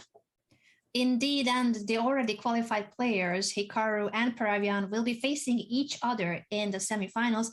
That will happen right now, right here today, after we see who are the other 2 players qualifying. So it's Svidler versus Dubov, an all-Russian match where, again, it is one single rapid game that we start with, and there's only a second game or further games if the first game is a draw. And this matchup is a clash of generations. It's a clash of styles because Peter Svidler, he had some great games yesterday en route to his second place finish in the Swiss portion, where, for example, he beat Arjun Erigaisi on the black side of a closed Spanish. And we know Daniil Dubov. We know that he is one of the trainers for Magnus Carlsen. He loves those creative games where he sacrifices a pawn and goes for dynamism. So I'm curious to see how Daniil even plays on move 2 right now. Indeed, what opening will he choose even? But yes, I'm very excited about the clash of generations and clash of styles. Grandmaster Peter Svidler, we all know him as a commentator extraordinaire, but we should not forget, Robert, what you and I discussed before the show, that he is an 8-time Russian champion. He's a very active and very strong grandmaster himself, not just a superb commentator and excellent course creator. That's right. People do forget it. He and I have had this conversation years ago where we shared a laugh that while commentating, people appreciate it and they love his commentary, and he is so great at it. But they forget that he can play with the best of them. He can play with Magnus Carlsen, Hikaru Nakamura, and so on in any format. And here in Rapid, I think he's shown his best stuff. He gets a 2-second increment today, which should favor him. But right now, Anna, he hasn't moved. It's move 3. E6 was played, likely trying to play for a D5 at some point. But when you play G3, your next move, Bishop G2, oh my goodness. He plays E4. E4 instead. That was what he was thinking about, whether to go for something other than the most common, the more traditional approach. Also, we have a delay with his camera because he is streaming on his channel, so you might not see his reactions. I think what we saw earlier on his face was simply setting up the layout on his stream, but that was before the game started. That's right. And well, he's saying, I'm not going to delay my progress in the center. I'm going to play E4. And that makes D5 more of a question because D5 is protected enough times from black. But if you play D5, you have to look out for E5, kicking this knight back. And then white can reinforce the pawn with F4. And we kind of have like a quasi-French structure in a way where it's like a King's Indian attack where you can play F4, take at some point if you want, play Bishop G2. And it's just a messy start to the game, which in my mind favors Dubov. And we have CD5, ED5, and I guess E5 kind of has to be played. Otherwise, you're saddled with an isolated pawn in it. Yeah, I also would have thought that this is exactly the direction where Dubov would want to stir the game. But it's great to see that Peter Svidler, he's ready for a very dynamic fight as well. And he's the one who chose this variation for today. Well, up goes the pawn to E5. Where's this knight going to go? Does it go to G4, which is a more active square, but easier for white to kick out? Or does it go to D7, where it blocks this bishop on C8? It does put pressure on the pawn E5 from either direction. I think I would lean towards knight to D7, but that's maybe just because I'm a little concerned when there's a king in the center and lack of development. So, Anna, which would you choose, you think? Knight G4 or knight D7? Both look completely playable. I think for me, knight D7 would feel safer, but Dubov probably is looking at the opposite way toward the king immediately. Yeah, I mean, knight G4. The thing about knight G4, bishop B5 check. I mean, we want our bishop fianchettoed, but I just want to show a quick tactic that bishop D7, if we take on D7, the queen takes back, the knight's defended. But there is an important tactic. The bishop is pinned. We don't need to capture the bishop because the bishop isn't actually protecting the knight. So queen takes G4 would be a possibility. So in the event of knight G4, bishop B5 check, you'd have to block with that knight coming to C6 rather than the bishop coming to the D7 square. So it's important to know our tactics. Certainly, and those are the options that Dubov is considering, and indeed ends up going for knight to d7 instead. This is still such an early stage of the opening, and it almost feels like we are out of theory. I'm sure there's still a couple of games for this position, but it's not a mainstream main line. So both players are taking their time to think how to approach this opening. Yeah, this is anything but main stuff, right? It's not a topical opening at the highest level. And there is something to note that this pawn d5 looks like it can be captured, but after knight takes d5, loose pieces drop off. This queen hits the knight, so knight d takes e5, opens this queen up, and you can see the evaluation. White would be completely toast. So don't take pawns that just look like they're free. Make sure you calculate. Peter Svidler, way too strong, develops his knight. Then we'll figure out where his bishop from f1 goes. And I do like Peter's spatial advantage in the center, but I also like the c5 and d5 pawns for Dubov. Yes, and we shall see whether Peter has a way to push d4 and try to stop those pawns. At the same time, if you push d4 and there's a trade, then the dark squared bishop of black can appear on c5. So suddenly this is very sharp and concrete. But if you do not stop the d and c pawns, then it is black who might end up pushing d4 in the right moment. So it's a very complex, chaotic opening. I love to see it. This is going to be such a cool game to follow. It really is. I mean, this pawn chain, h2 to e5, it looks strong, but you leave a lot of squares behind. And look at this d3 square. I'm already looking at a knight b4, bishop f5, something like that. But white is ready to castle kingside, get the king out of the center. And if you ever put the bishop on f5, like Daniil just did, at some point maybe knight h4 comes in with a shot against the bishop, opening up white's bishop and trying to play f5 himself. I mean, this is really complex stuff. Very complex indeed. Will Peter go for the traditional castling, castle kingside, or does he have to do anything about bishop d3 or maybe the knight appearing on b4 and then trying to crawl in on the c2 and d3 squares? Is he worried about that? He apparently is not. I was, if I'm being honest. But knight to b4, the king is no longer in forking territory or check. And I think that the move d4 can just be played because black's king is in the center. So you may think, oh, I'll go knight c2 and attack your rook. And you already see the evaluation go very high because the move g4 can be played, distracting the bishop from its defense of the knight. And so knight takes a1, gf5. And not only do I have all these pawns pushing forward, your knight's trapped in the corner. So I'll get two minor pieces for the rook that you just took. That would be a very bad situation for black. And actually look at the game, Anna. The knight just came after d4, which you're talking about. Knight h4 quickly played by Svidler, hitting the bishop on f5. And a counter attack, instead of moving the c3 knight away, he doesn't care about the hanging piece, but attacks the f5 bishop instead. I do love how this game suddenly is blowing up into massive concrete tactical patterns. And it is the black king that is still in the middle of the board in a position that is about to open up, or at least it feels like the white pieces are ready to storm very soon black's position. So if I were Daniil Dubov, right now, right here, I think I would be a little bit worried. Wow. And Svidler, I mean, he had this all worked out. Bishop d3 hitting a rook, knight e4 quickly played, saying, go ahead, eat that rook on f1. After queen takes f1, now all of a sudden you play bishop e7, thinking you're in the castle. In comes a knight to f5, knight f5, knight e4. I mean, yes, black is up material, but the way this game is going, white has all the fun because there's not much space for black's pieces, and white has this knight on f5 in particular, and we know that's a knife on f5. It is a knife, and what an incredible exchange sacrifice by Peter Svidler. He didn't even second guess or doubt whether it made sense to drop the rook. He didn't have any intention of moving it away from the bishop's harm. He just went for knight e4 almost immediately. I love it. I love the way he's playing. And queen d7, Dubov saying, I'm not just going to take your rook, give you all the light squares. I'm not allowing a knight to f5. And if the queen were on f1, now there would be bishop h3, just kicking the queen off the diagonal. So that is why Dubov refrained from taking this rook on f1. And now you can just play rook e1 if you want. Say, all right, I was able to get my knight to e4. You probably wish your pawn could go back to d5. That's not legal. So Anna, rook e1 can just be played. And I think that black is certainly not out of the woods.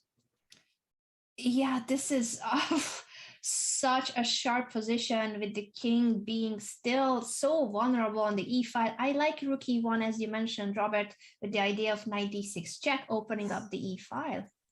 Oh my goodness, there's so many tactics. If you castle queenside, then you're getting away from the e-file, you lose immediately. So I'll show this variation. That castle queenside, we don't like kings and queens in the same diagonal. Knight retreats are hard to spot. You may think knight g5, but knight f2 hits a bishop and protects the h3 square, winning the queen on the diagonal. That is such a beautiful tactical pattern, and it would win on the spot because you can't even go back with bishop c4, right? After bishop h3. Bishop e6, f5, everything is collapsing. Yeah, you can move the bishop thinking you're surviving, and e6 happens. And after it takes, I'm playing e7 with check, and your rook is lost. So you don't necessarily win the queen or lose the queen from black's perspective, but you're definitely going to lose the game. What a position and what a game that Peter Svidler is bringing on. He is the one who chose this very sharp, very complex opening and not worrying about Daniel Dubov maybe fancying this type of a style. He is the one now in charge. Can Peter Svidler continue his attack after bishop e7? Is it the knight check or something else that White can go for here? Yeah, knight check on d6, knight check on f6, not out of the question, right? When there's a king in the center, we look at tactics that exploit that fact, and after e takes f6, the bishop is pinned, which means the bishop is lost, and that means that White is in great shape. So we'll see if Peter has better, but at the very least, he can make a move like knight f6 and know that he has an advantage. But I see off the side here, eval bars is over +2, and that means that there's some kind of really killer tactic available to him. This game has changed so much within the last few moves. It makes me wonder where Dubov made a mistake, because it felt like the game went all right from Black's perspective too. But suddenly, that moment when Peter Svidler offered the rook, take my rook if you want, and the power of the two knights on e4 and f5 suddenly changed everything, and Dubov is in trouble. And you look at the players' faces here, Peter talking to his chat, he is streaming this action, and Dubov is like, uh-oh, I'm in some trouble here because this bishop on d3 is now under attack. If you take on e4, yes, your bishop is off the board, but that's exactly what White wants. And if you take on h4, sure, White's pawn structure is hurt, but then White has the bishop pair with open space. So that's not what Dubov wants, at least not in theory. It may be the best choice, objectively speaking, but giving up a bishop pair, Anna, you know, no player wants to do that. No player wants to do that unless they are forced to, seeing how powerful these knights were gonna be. So I think Dubov will try to calculate those variations where he simplifies the position, trades a piece or two, but at least there will be no immediate knight jumping to d6 or f6, and maybe he will even have the time to castle, because let's not forget, he still has to find a way to get the king out of danger. That's true. And Dubov's clock, by the way, he is about half the time that Svidler does. And Dubov is a great blitz player. He's participated in the Speed Chess Championship. We know what he's capable of, but we also know that when you're down several minutes in the clock, you tend not to find all the best moves if the position is sharp. And this game is going to remain sharp.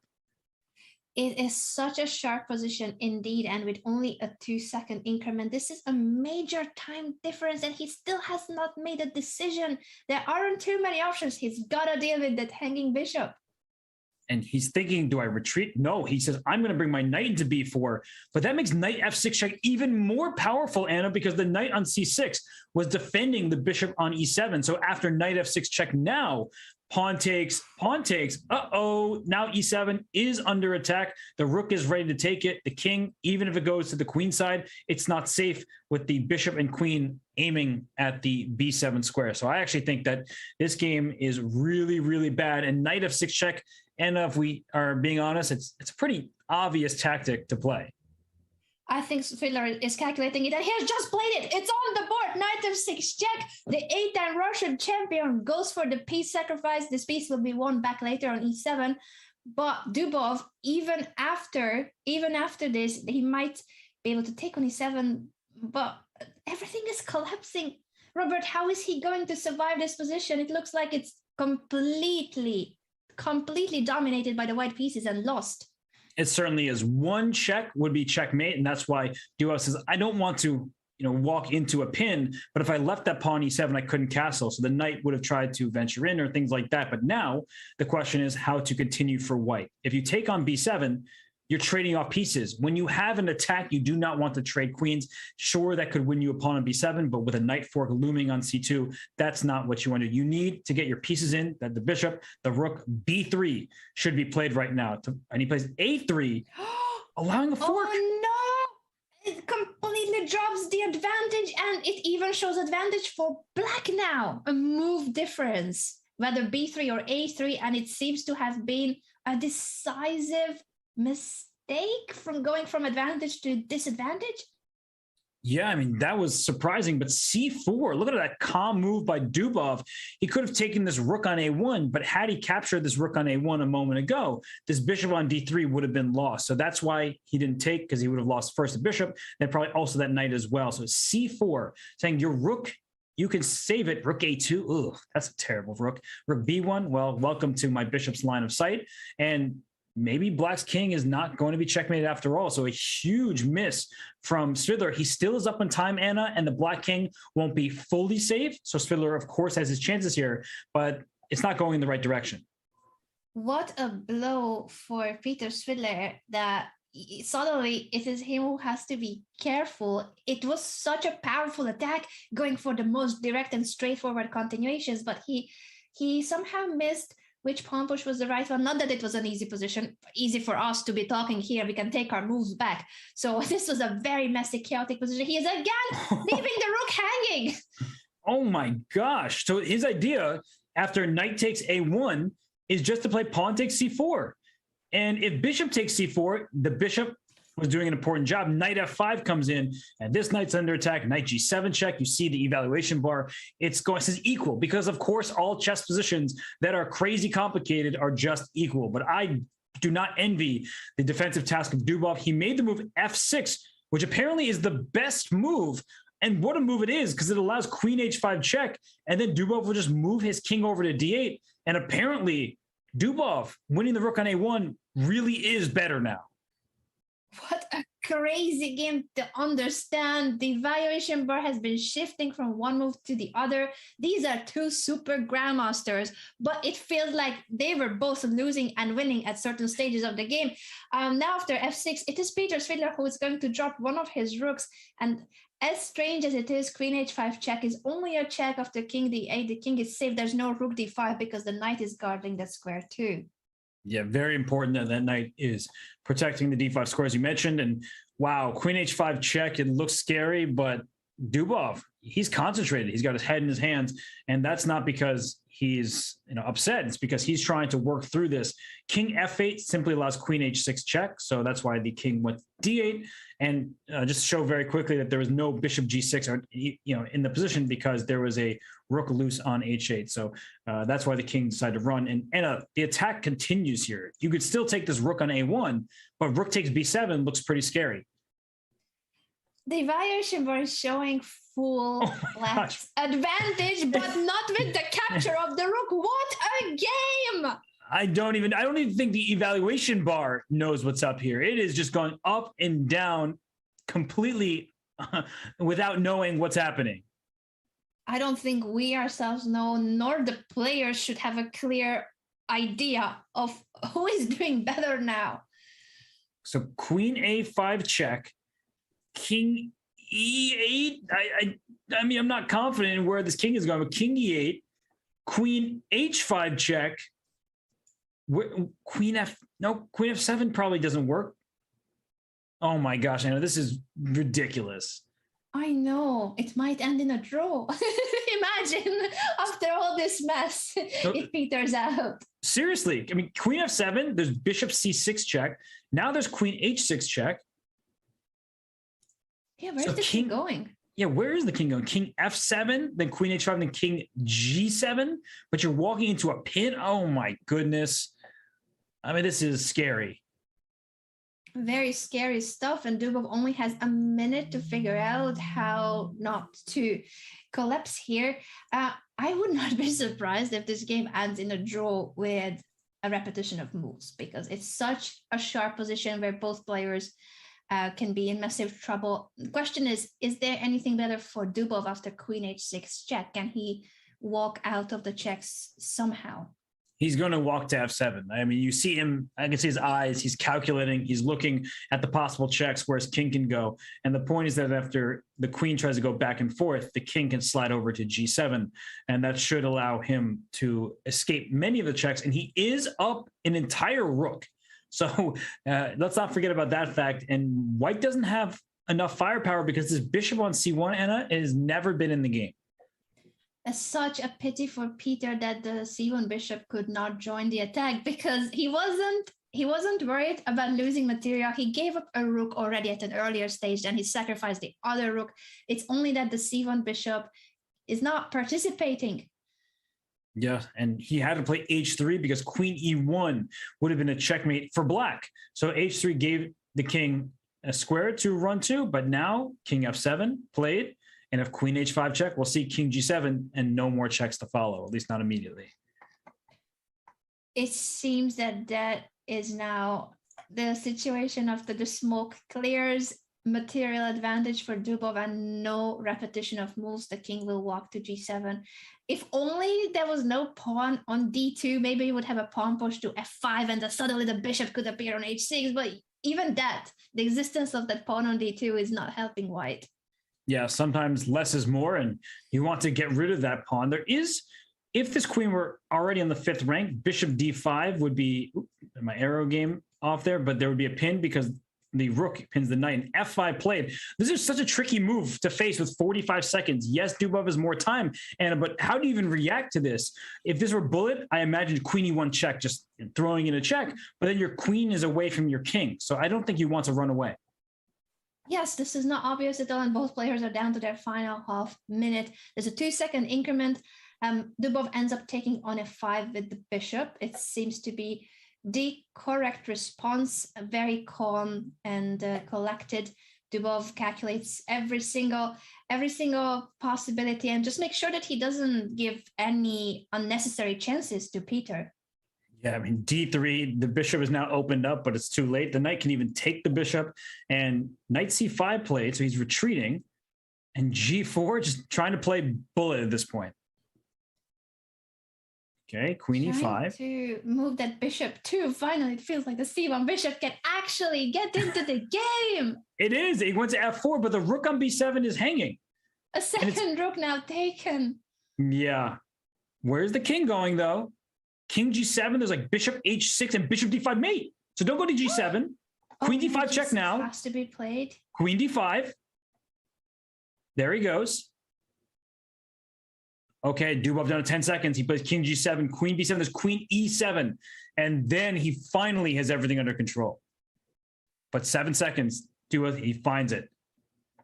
He finds it, offering a queen trade, and the f4 bishop is hanging. So Peter Svidler resigns in a game that started out like a brutal attack by the 8-time Russian champion. Oh my gosh. And Dubov, he just couldn't believe it. He just shakes his head and he's like, what did I just go through? Was that a game of chess, or did I just go through like an entire marathon? Because he's definitely sweating. He's got his head in his hands. Maybe the players are even talking to each other. I'm not sure. I know Peter's streaming, but that was a game of, I don't even want to call it missed opportunities because it was wild. But at the end of the game, it was Dubov who saw through the tactics a little bit better in important moments than Peter did. And unfortunately for Svidler, his great weekend at the Rapid Chess Championship has come to a conclusion. And we are being told that they are indeed analyzing together the game. So if you guys want to check that out, tune in at the Paul Barter channel. He's streaming right now, Peter Svidler, and being on a call with his opponent. You love to see it that, yeah, there are winners, there are losers. Some players will not qualify to the next stage. But after all, they are appreciating how crazy chaotic this game was. And now they are analyzing it together. Well, they may be competitors over the board, but they're friends off of it. We're going to take a quick break. I would love to actually tune in and listen to their thoughts. But for now, we're going to take a breather. We'll come back. And when we return, it'll be Fabiano Caruana versus Alexei Drev here at the quarterfinals of week 2 of the Rapid Chess Championship presented by Coinbase.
And we are back ready for our final quarterfinal here at the Rapid Chess Championship presented by Coinbase. Anna, we've had 3 unbelievable matches, especially this one we just saw between Peter Svidler and Daniil Dubov. But we have Fabiano Caruana next, and he takes on Alexei Drev. I know. I'm so sad in a way that the game ended the way it ended for Peter Svidler, because it felt like it was a brilliant attack. He was ready to give up any means of material. And right after the game ended, the two of them hopped on a call and discussed what happened. And they were immediately analyzing that critical moment where Peter pushed pawn to a3. And he felt it right after the game that had he played something else, he would have been just fine. That's right. He was the one who looked like he was going to deliver the knockout. Unfortunately for him, he was knocked out. And well, his compatriot, Alexei Drev, Fabiano Caruana needs no introduction. He is the commentator extraordinaire that everyone got to watch during the World Championship, if they didn't watch him play for a World Championship back in 2018. But Alexei Drev, I think he's a less familiar name to those who aren't really deep in the weeds of chess, but he is, one of the best players in the world. He's a renowned theoretician. He's worked with Shakhriyar Mamedyarov and other players. So there are not enough good things to say about Alexei Drev's chess. Yes, and at his peak, he was also among the very, very best in the world. That is the very top of the world ranking, just like Fabi is right now. So it's a clash of generations again. That's right. And nobody takes Alexei Drev lightly. They have so much respect for him. He's been a grandmaster since before Fabiano Caruana was born. Okay. He has a wealth of experience. His peak rating was over 2,700. I think his highest ranking was in the 90s at some point, a top 10 player in the world. So yeah, he is someone who is very, very strong. And well, look at this. Mamedyarov plays this line. So I wonder if this was Drev influencing Mamedyarov or Mamedyarov influencing Drev. In either way, I'm happy to see a fruitful collaboration. You mentioned that Drev had been working with Shakhriyar Mamedyarov, and we have an opening on the board that Mamedyarov does play often. And this position, though, bishop takes, pawn takes, it is okay for black, even though those double isolated pawns look so bad. But I truly believe that in quicker time patrols, having pawns like this are almost always bad. That's my take. It's not founded in any sort of research or data, but that's what I believe is having pawns like this in blitz, in rapid, in short time patrols, just always bad. So Fabi goes for this very classical approach in the opening. I do like white's position. These are the kind of lines I play too, because I find that it's very sound and healthy. At the same time, it does give the pair of bishops to black open files for the rook in this case on the b5. So black does have dynamic factors in return for the strategically damaged pawn structure. That's right. In addition to what you're saying, we should cut the board in half, because we think of material, say, oh, it's even. Sure, the material point value is the same, but black, if we cut the board in half, has an extra pawn from the E through the H file, and that means that there could be an attack. If this pawn goes to E5 and next pawn goes to F5, maybe there's some potential for an attack. But as soon as you play E5, you already have to watch out. Is your pawn going to be a target? Is the rook just going to come to E1 and pressure the center? So E5, step 1, Fabi plays H3 to not allow bishop to G4. I'm just looking at some moment for an F5 push. Definitely that's on the agenda for black. Is Drev thinking of pushing F5 now? Is he going to prepare it further? And how is Fabiano going to then continue after F5? In which direction will that knight go? King side or queen side? Yeah, he might even take the bishop, and just because his E5 pawn becomes loose, as soon as you make this move, you have to be concerned about E5. So I think Drev, the classically trained player that he is, F5, it looks like fun, but we see the evaluation bar go up, probably just because after rook E1, rook E8, there's the move. Is there C4 here? I want to play like C4 and bishop F4, taking advantage of the pin. But even without that, your pawn E5 is a target. So I think that it's not worth the trouble that black gets into.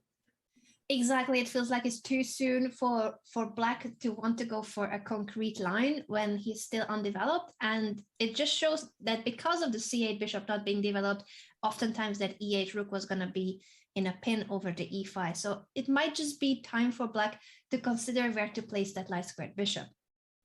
Yeah, and where to? You could place it where the pawn could go, but then you don't have that same kind of attack to build up. So f6 played by Drev, just making sure the pawn is defended, and we'll see how Fabiano continues. Something tells me this knight on f3 isn't going to stay here for very long, because the knight on f3 is dominated by the pawn 3 squares away, and it's just not really doing all that much. So I could see this knight swinging to d2 and maybe to c4, or in the event of knight takes d6, replacing on e4. Hey, guess what? Knight d2.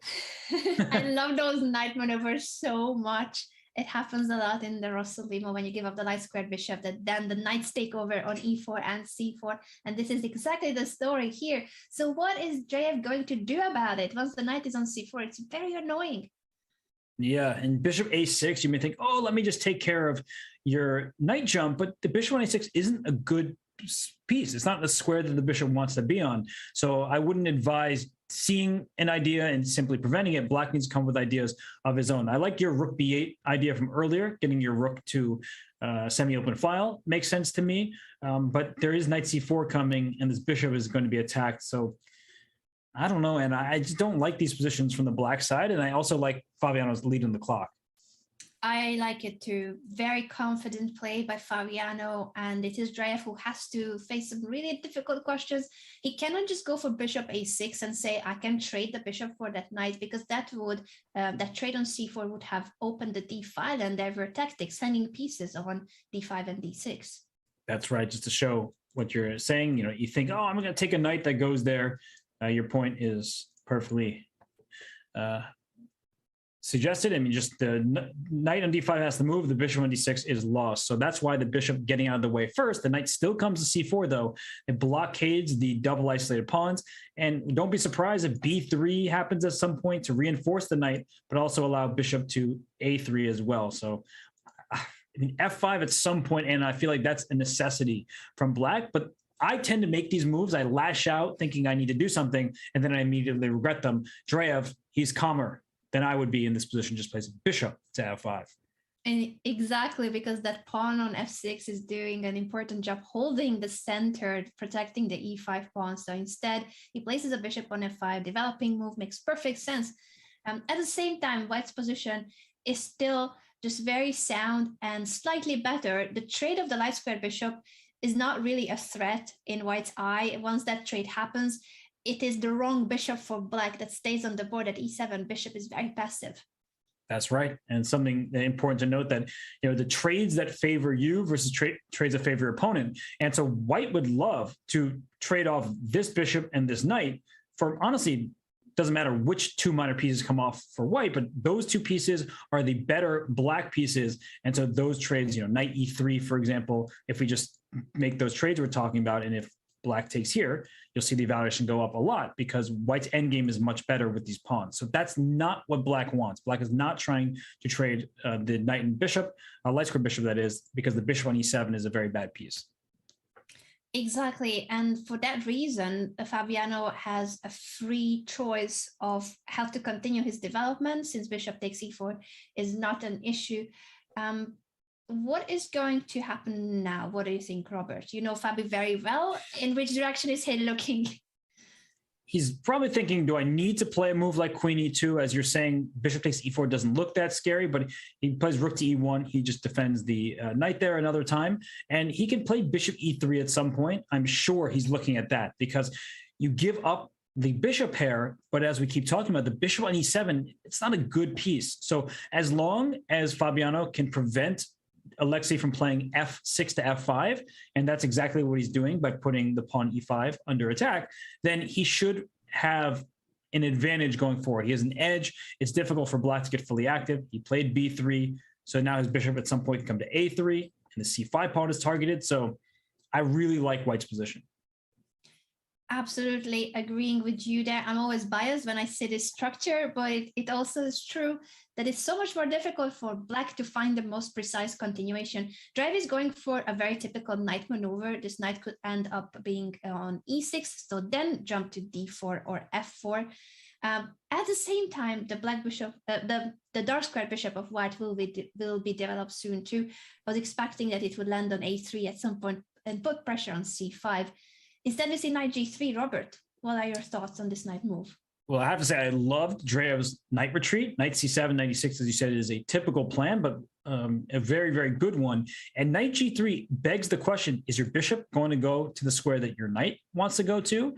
That makes 96 impossible to play. So that's why bishop g6 was the choice. But one important decision could be this move queen to g4, Anna, because a queen trade will favor white. This pawn on c5 in particular is not that easy to defend, and Fabiano goes queen to g4, understanding that an endgame will favor him because of his better pawn structure. This is a very comfortable and advantageous endgame for white to play. I don't think Drev will be enjoying having to try to defend it, and it's also not very objectively possible that you're just going to hold on to everything when your C pawns are so weak.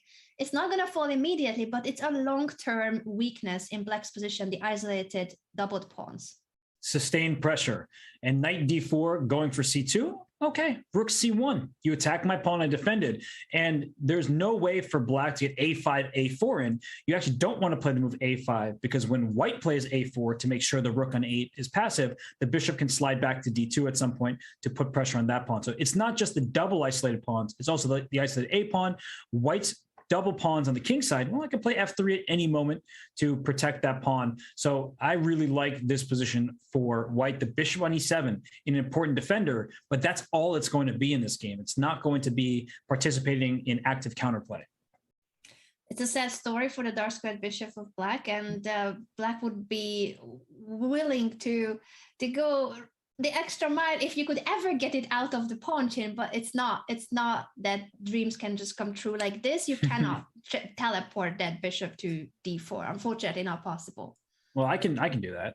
See? Well, Robert, you have the power. You have the power. The players, unfortunately, are not allowed to do illegal moves. You're right. But I'm just saying that I can place that bishop on d4, but that's what the bishop needs to do. And Fabiano, king f2. At some point, perhaps there's a rook h1, no rush. Rook ac1, quickly played, defending black's only threat and protecting the pawn. So now, while white is better, it's about coming up with a plan. I would not allow this capture anymore. I don't think you're scared of it, but I probably wouldn't want to allow it either. And he says, I'm fine with it, but bishop takes c4. Which way do you think he's going to take back, Anna? Good question. Both pawn captures have pros and cons. I was originally looking at opening up the B file, but now I'm not 100% sure which one would be my preference. What do you think, Robert?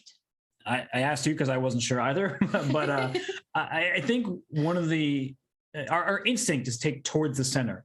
But at bishop c4, b takes c4, it's black who's first to the open file. Whereas I think I could sense in your hesitation as well that that's our instinct, but maybe d takes c4 is better because there's no access along the d file for black. So we give an open file, but it's not really one that black can make use of. And there's still these double isolated pawns versus double protected pawns for white. So I guess d takes c4 is my final answer. But Fabiano says I don't need to answer that myself. I now am playing knight b2. And wait a second, is knight a4 coming? I think so. And once the knight is on a4, how do you protect your c5 pawn? I guess with rook to b5. So you're using a very valuable piece to defend this not very good pawn. So rook b5 will be the response. I'm wondering how Fabi can finish the job here. Knight a4, rook to b5, and I want to play c4, but after c4, you have rook a5, and bishop d2 is like, yes, I'm kicking your rook away, but after rook a6, I can't take on c5 because my a2 pawn is hanging. So you need to time these things well. You can't just go for the straightforward approach unless you calculate fully, and that's why Fabiano went c3 to kick this knight back. And actually, Anna, this knight on b2 rather is doing a very important job of defending this pawn on d3.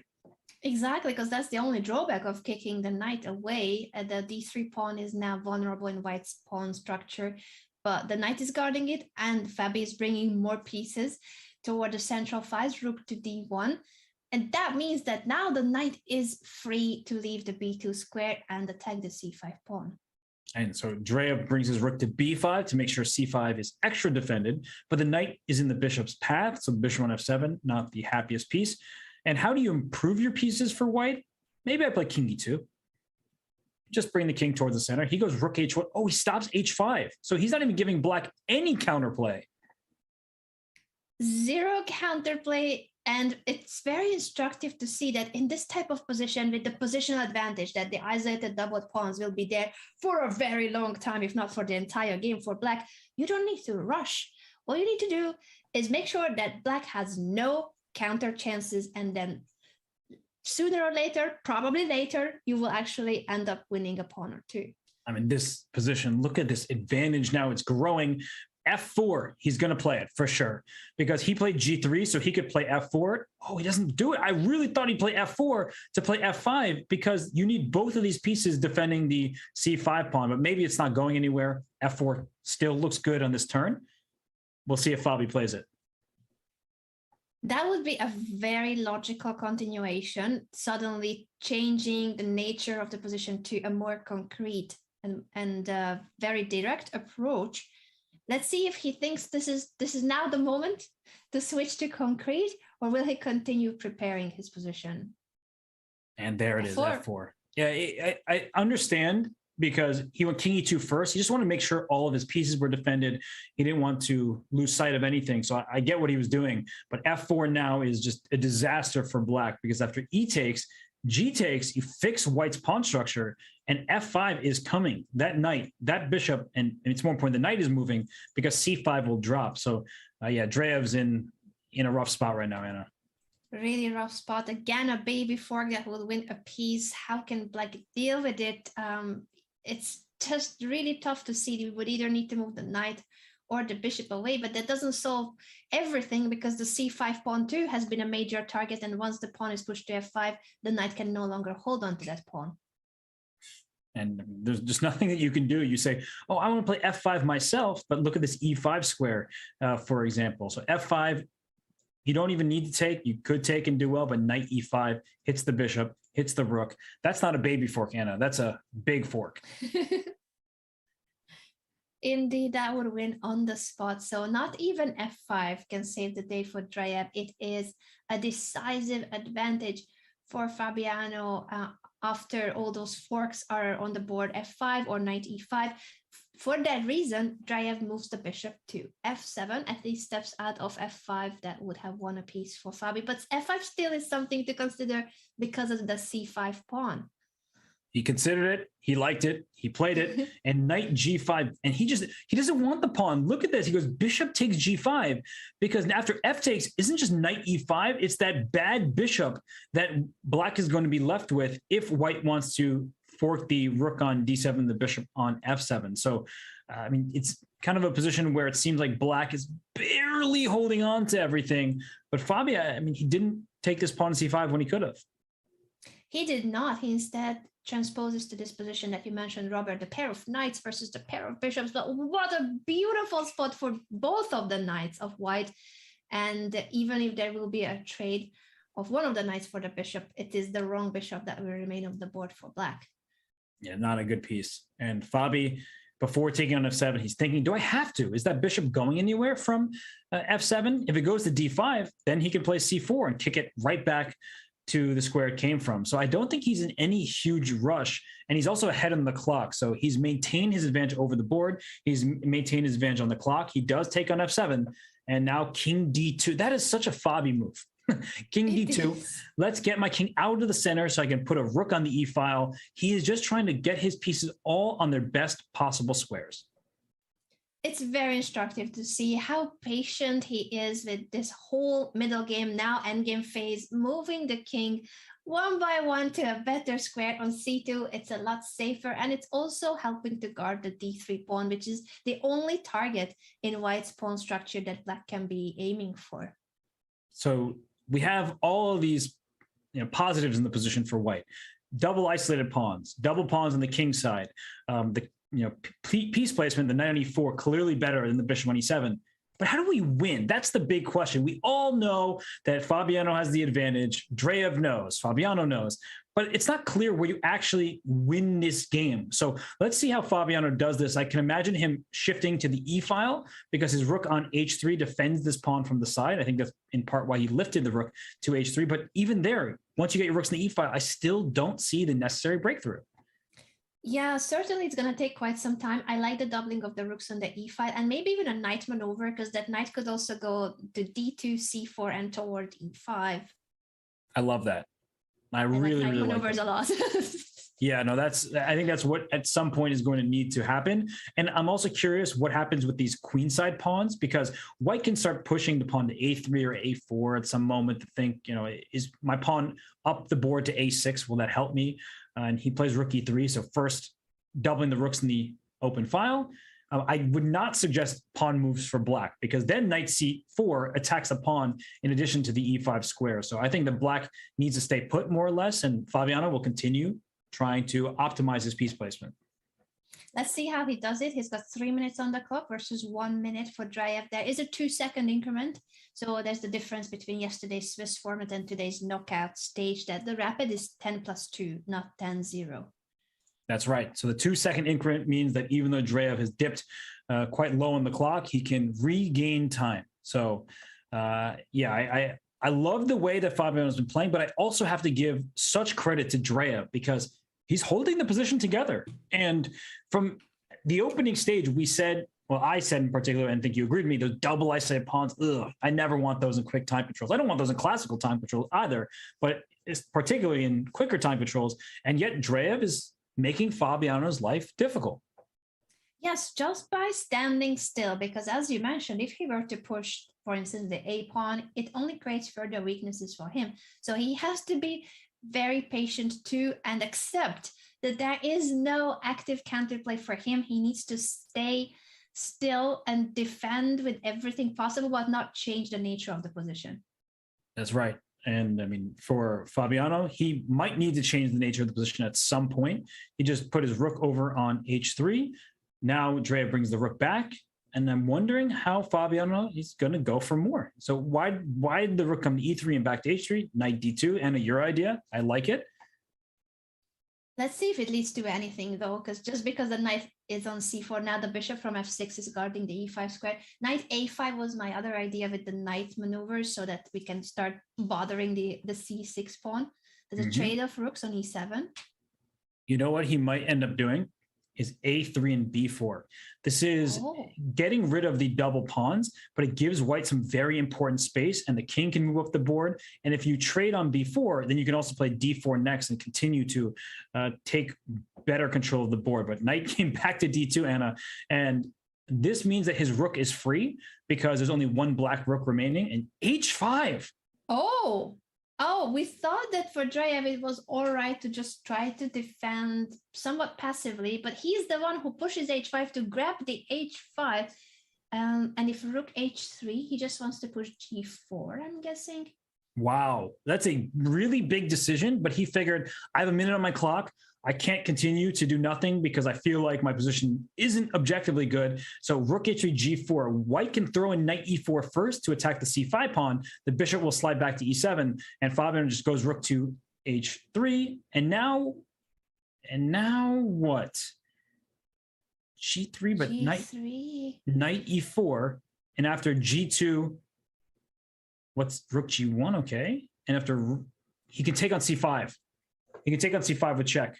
Because if king d6, the knight goes back with check. And then exactly.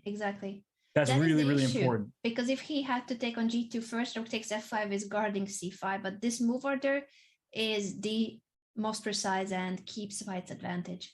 And I saw Drev, he said, oh, gosh, so close to getting the necessary counterplay, but knight takes c5 with check. If I hadn't taken on c5, the rook would have protected the pawn and it would have been even material. Now it's an extra pawn for white and a better pawn structure. Up go the queenside pawns. Let's go. d4, b4, a4, and keep them going.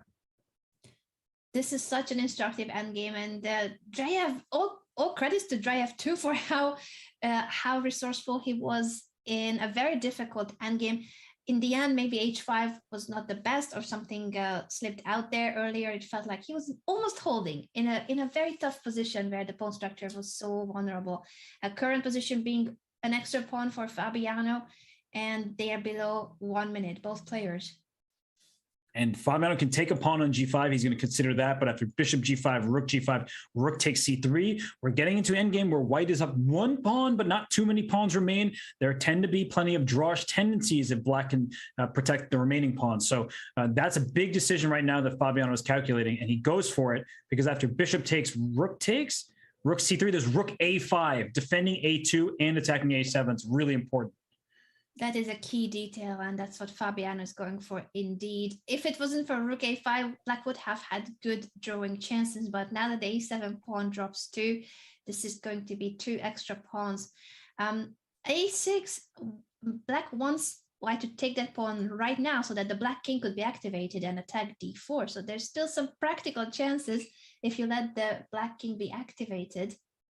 That's right. And rook came to h3 and rook a4, simply defending the pawn. Now the white king will come over towards the a pawn, so the rook can go to c4. And then once the rook gets to c4, d4 is still defended, and our a pawn can start marching. So this is fine technique right now from Fabiano, a great effort by Drev. And well, is rook takes d4? There's sometimes where you go into a king and pawn and game down a pawn and can still hold, because this c5, c4 would have been ideal. Rook a5, you can't take because of rook a4 with the skewer. Oh, yeah, very important tactical pattern in rook endgames too.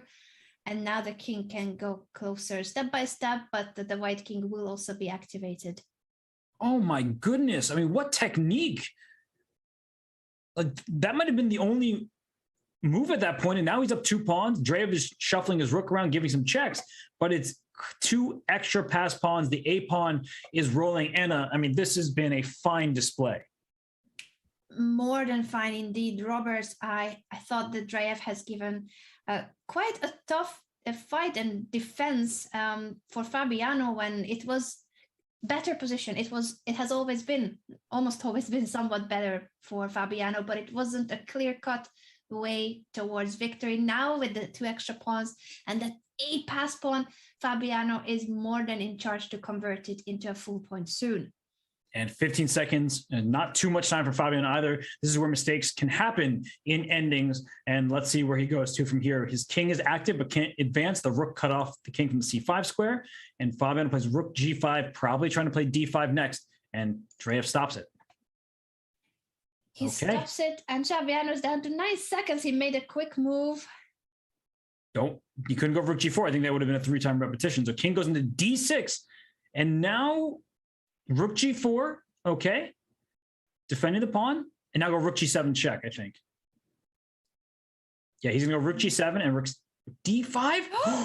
There's a mistake. Is he throwing king a6? The game? Is he a king b5? No, this is a drawn position. What a hold by Drev right now. No way. A rook oh my goodness. 2 extra pawns for the former World Championship challenger.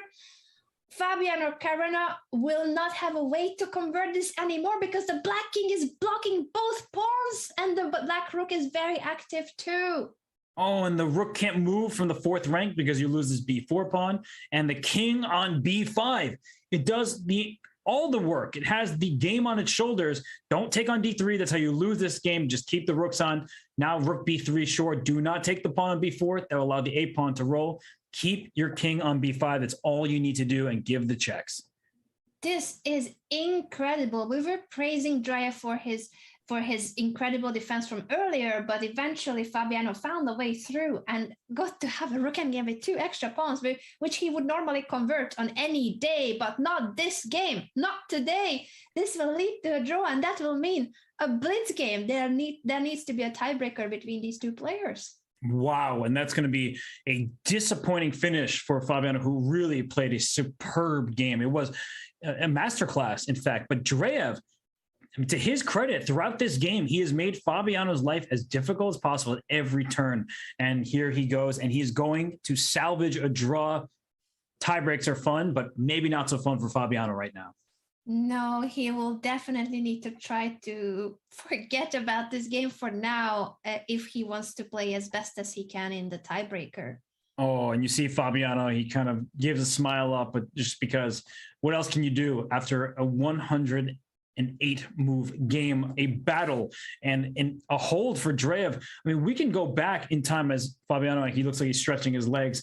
There was one moment where he played this move, Rook A5 check, because if you make the move King C2, you're in a position where I guess Rook takes D4 doesn't work, but I see the evaluation bar is level, and it's the move C5, Anna, because even though you're going to be down 2 pawns in the end game, you have to know which pawns they are. These are Rook pawns, and that means the Black King will just sit on A8, and that's an easy theoretical draw.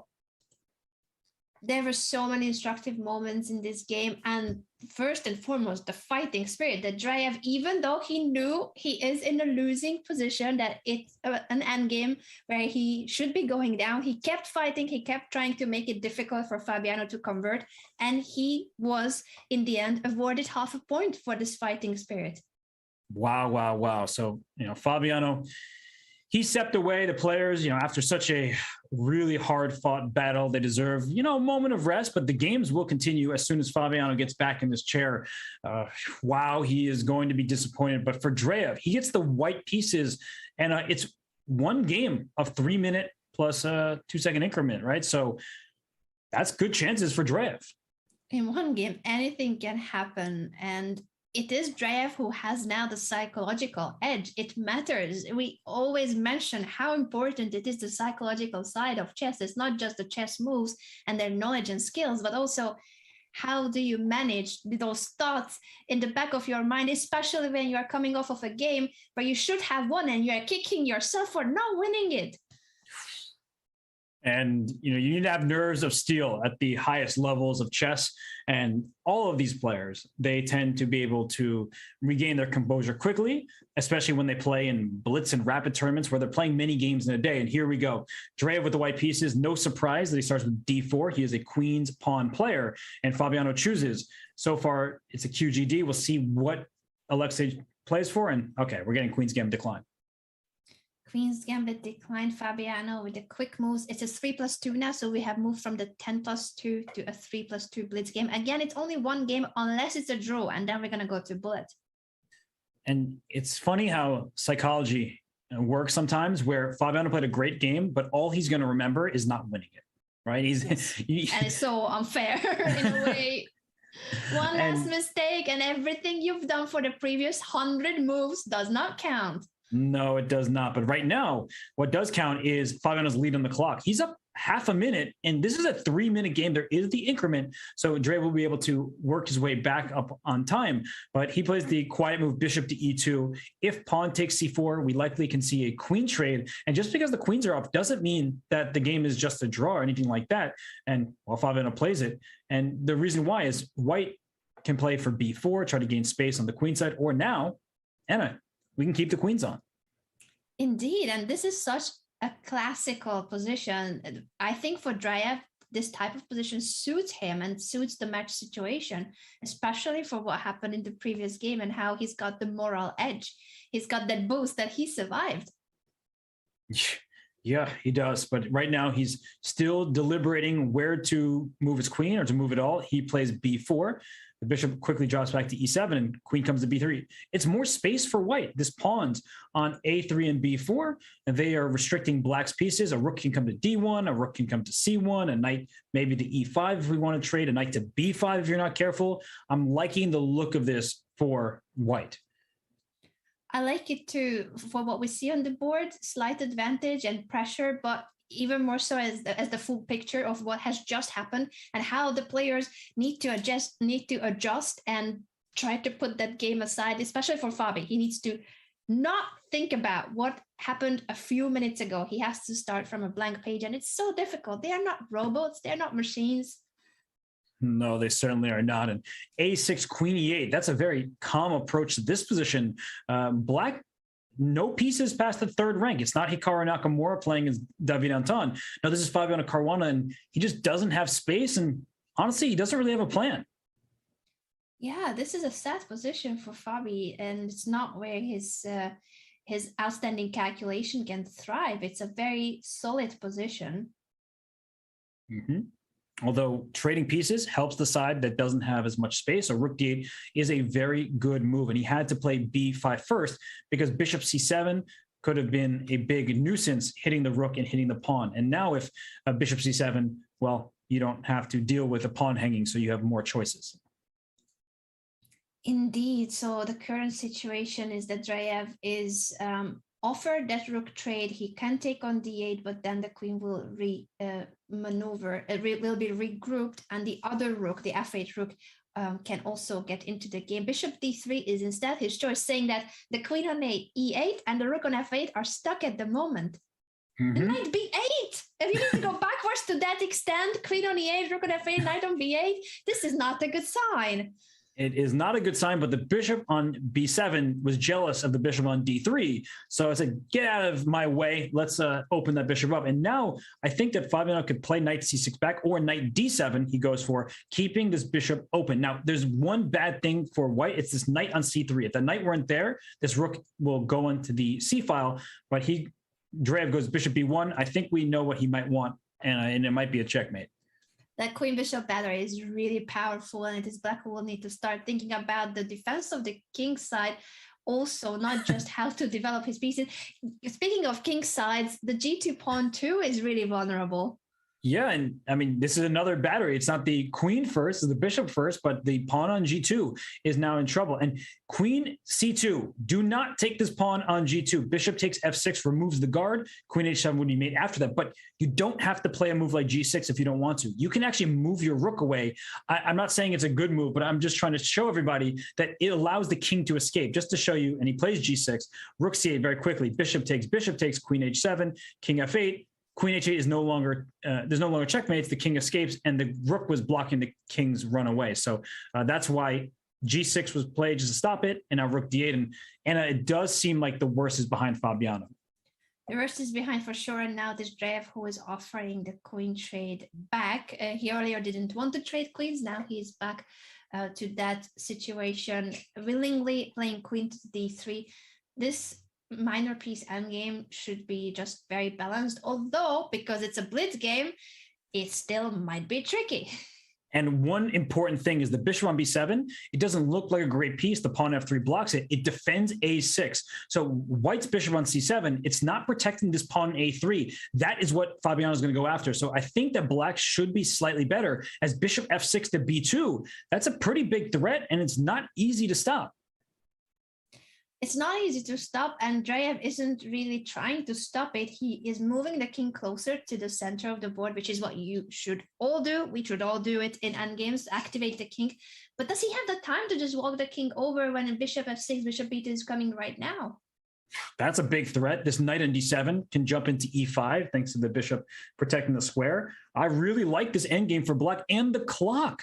Look at the clock. It's a big lead for Fabiano on time. And the move knight d4 closes off the bishop. Please, please, please take me on d4. That way my pawn on a3 feels safer. Fabiano very likely will not do that. He brings bishop to d5 to take away the b3 square from this knight if that knight had any hopes of hopping around. So, and a nice play once again from Fabiano after the opening stage. It felt like he was in trouble, and possibly there was something earlier for Drev in the middle game, but he missed to see the most challenging move for the most challenging variation. And after the trade of pieces, and especially the trade of queens, I think there was no further attack. Now what we see is that it's Fabiano who's trying. He's trying to play this for a win. And I think with a reason. Suddenly it is the black minor pieces that are more active. And here they go. The a3 pawn was under attack. The bishop on c7 is far away, so he attacks it. The pawn goes up. And Fabiano thinking here how to continue. The knight comes to a3. The bishop has to slide to d1 to keep this pawn defended. And maybe white is holding on by a thread, but it's looking mighty uncomfortable. He throws in e5 first. Where's this knight going? Wait, where is the knight going? Question, Robert. It has run out of spots, and if you place the knight on b3, it's cutting the connection between the c2 bishop and the a4 pawn. Oh, and there's a tactic here. E takes d4, E takes d5, B takes a4, bishop a4. There's d3 check because of the fork on b2. So, I mean, Alexei has to be really careful right now because that d pawn for black can push forward more easily than it seems than whites can. So there is a sequence here that Fabiano can go for. I'm not sure how good it is for black, but it's tricky in blitz. very tricky. Let's see. Oh, instead of that, we don't quite get the tactical line, but this is still really sharp with the queenside pawns hanging. Yes, I mean, b4 is under attack. Knight c5, can you take it? He does, and just plays bishop c6. So claiming that the knight on c4 is better than this bishop on c7, but bishop b3 and taking on c4 is maybe an option to get into opposite color bishops. The king is coming closer to the center, makes perfect sense, but it feels like Drev. King d7! No way! Oh, I thought he found a way, but now, oh my gosh, Robert, this game. The bishop, oh my gosh! The bishop is trapped.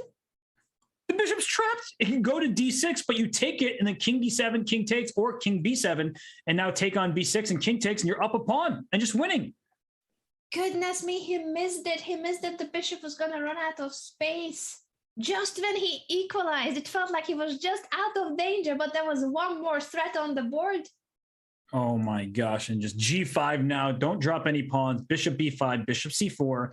Try to push her. I was going to say usher and push at the same time. Try to get that pawn going, and here it goes. And bishop a2 with b3 to follow also is going to be a nasty threat at bishop c2. So here it goes. Just over. King's coming to d4. What an endgame.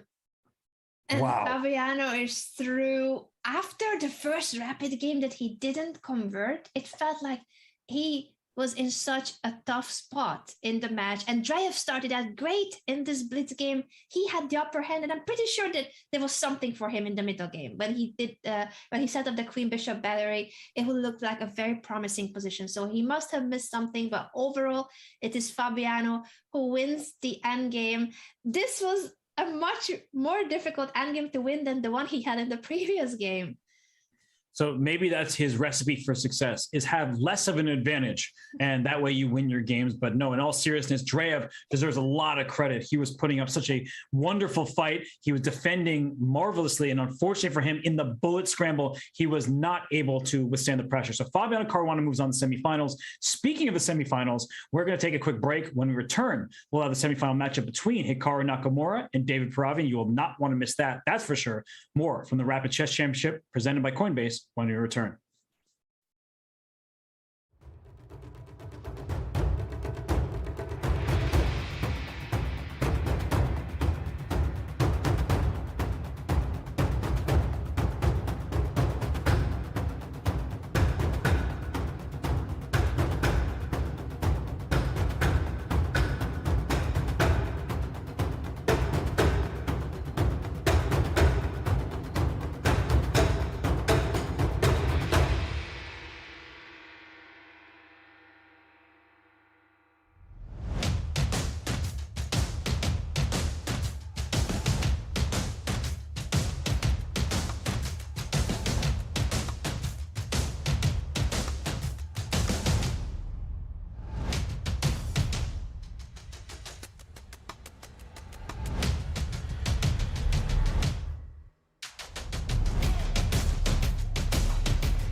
From the RCC to the BCC, Hikaru Nakamura will be playing. It is the Bullet Chess Championship. It starts tomorrow. That is February 21st. It lasts until March 17th. So between Hikaru Nakamura, Andrew Tang, Daniel Naroditsky, your favorite speed demons will all be taking part in the Bullet Chess Championships with $100,000 in prizes, which starts tomorrow.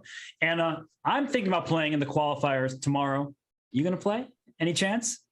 I was just impressed how you described them as speed demons, and they are. And then I realized I'm the opposite of a speed demon. So I think I'm going to grab some popcorn and watch the games.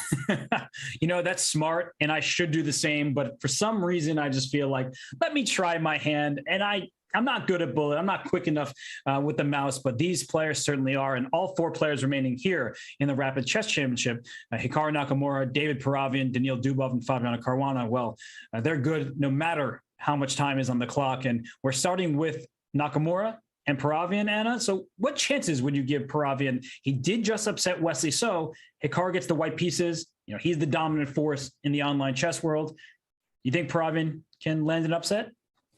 Hikaru is certainly the favorite, but seeing how Paravian won against Wesley in the rapid portion with the black pieces, and Hikaru didn't have such a good match against David Anton. It was Anton with the chances. So taking into account what we have seen so far of their play, I think Paravian will be a tough opponent. I would still predict Hikaru qualifying, but this is not going to be an easy game. Hikaru is choosing the same setup that he played against David Anton. Okay, and Paravian chooses to fianchetto the kingside bishop, because when bishop b2, bishop g7, we may see an eventual stare down of bishops on the diagonal. And in the game against David Anton, Hikaru eventually also went g3 and fianchettoed his light square bishop. And this one, Anna, he decides to strike with d4 early. I think he has made some improvement from the setup that he chose in the very first game, because it didn't turn out to be that good for him. It felt a bit too slow, and he wasn't satisfied with that middle game he got against David Anton. So he's going for a more active approach, pushing d4 at an early stage of the game to fight for the center. And Paravian plays bishop d7, then knight c6, didn't want the change in pawn structure. So we see some trades. This bishop can go to c6, as was just played. And here's a big moment, Anna, because Hikaru can keep the tension or play for c5. So if Paravian does not take on c4, perhaps Hikaru will play c5, b4, a4, try to push these pawns. Because if we look at the board state, white has an extra pawn on the a through c files. Exactly. It feels like an extra pawn because the d5 pawn will be just passed. And once you go to the c5 square with the white pawn, it doesn't matter that black has a pawn there. So let's see what black can do about this. And is there a chance to try to push the e pawn to e5? It feels like it is where black has the extra pawn. This is where he should be trying to get the upper hand. That's right. And rook c8 played. So it's the big question. Does Hikaru play c5? He says, no, I don't want to commit my pawn to that square, especially with a rook looking down at the queen. And queen b2 freezes the knight on f6 because the bishop on g7 is behind it. But the eval bar says even. My eyes think that white should be slightly better, but there must be a move here that keeps black in a level position. It is a level position, and after the trade of the d pawn for the c pawn, those e5 ideas no longer make any sense. Plus, white is controlling that square with 3 of his pieces. And well, you see a queen and bishop battery. Paravian does the same, and now queen f5. I think there's a really good choice by Paravian because white was more active to start with. But if you trade on c6, up goes the rook. This second rook can potentially come to the c file, and once this knight gets kicked out of there, there is room for infiltration for the black rook. So I really like what Paravian has done in the last few moves.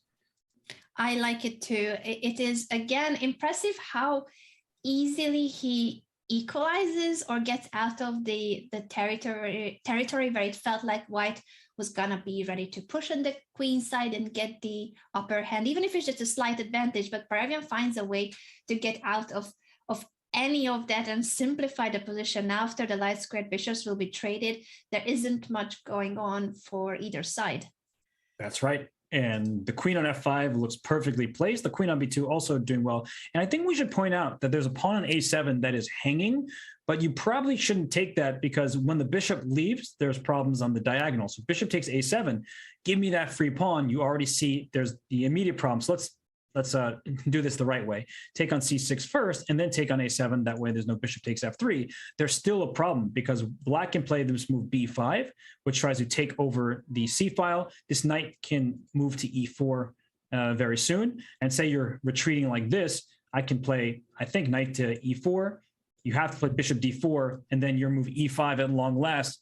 This bishop has to go to a7, and it's really not happy to be there. Certainly not happy if there's a bishop on a7 and knight on a3 with the long diagonal being dominated by the g7 bishop. It only calls for trouble. So of course Hikaru isn't going to take that pawn, but what is he going to do then? Is there any advantage he can still aim for? He will have to do something about the f3 bishop to start with. Yeah, I mean, bishop takes c6, rook c6. He's probably calculating ideas around the a7 but he retreats. And now it's black's turn to have some fun because you can play b5, kick this knight out of c4. You can think about going queen g5, aiming for checkmate on the g2 square. So black has plenty of options, and he chooses just to centralize his rook. That's such a logical move, bringing the last piece into the game and telling Hikaru, all right, what's next? Most likely white will also bring the rooks to the central files. Interesting that Hikaru chooses the A rook to be placed on d1 and not rook c1 and rook f to d1. Right, because that's when there are two open files, you want to put your rooks on those open files.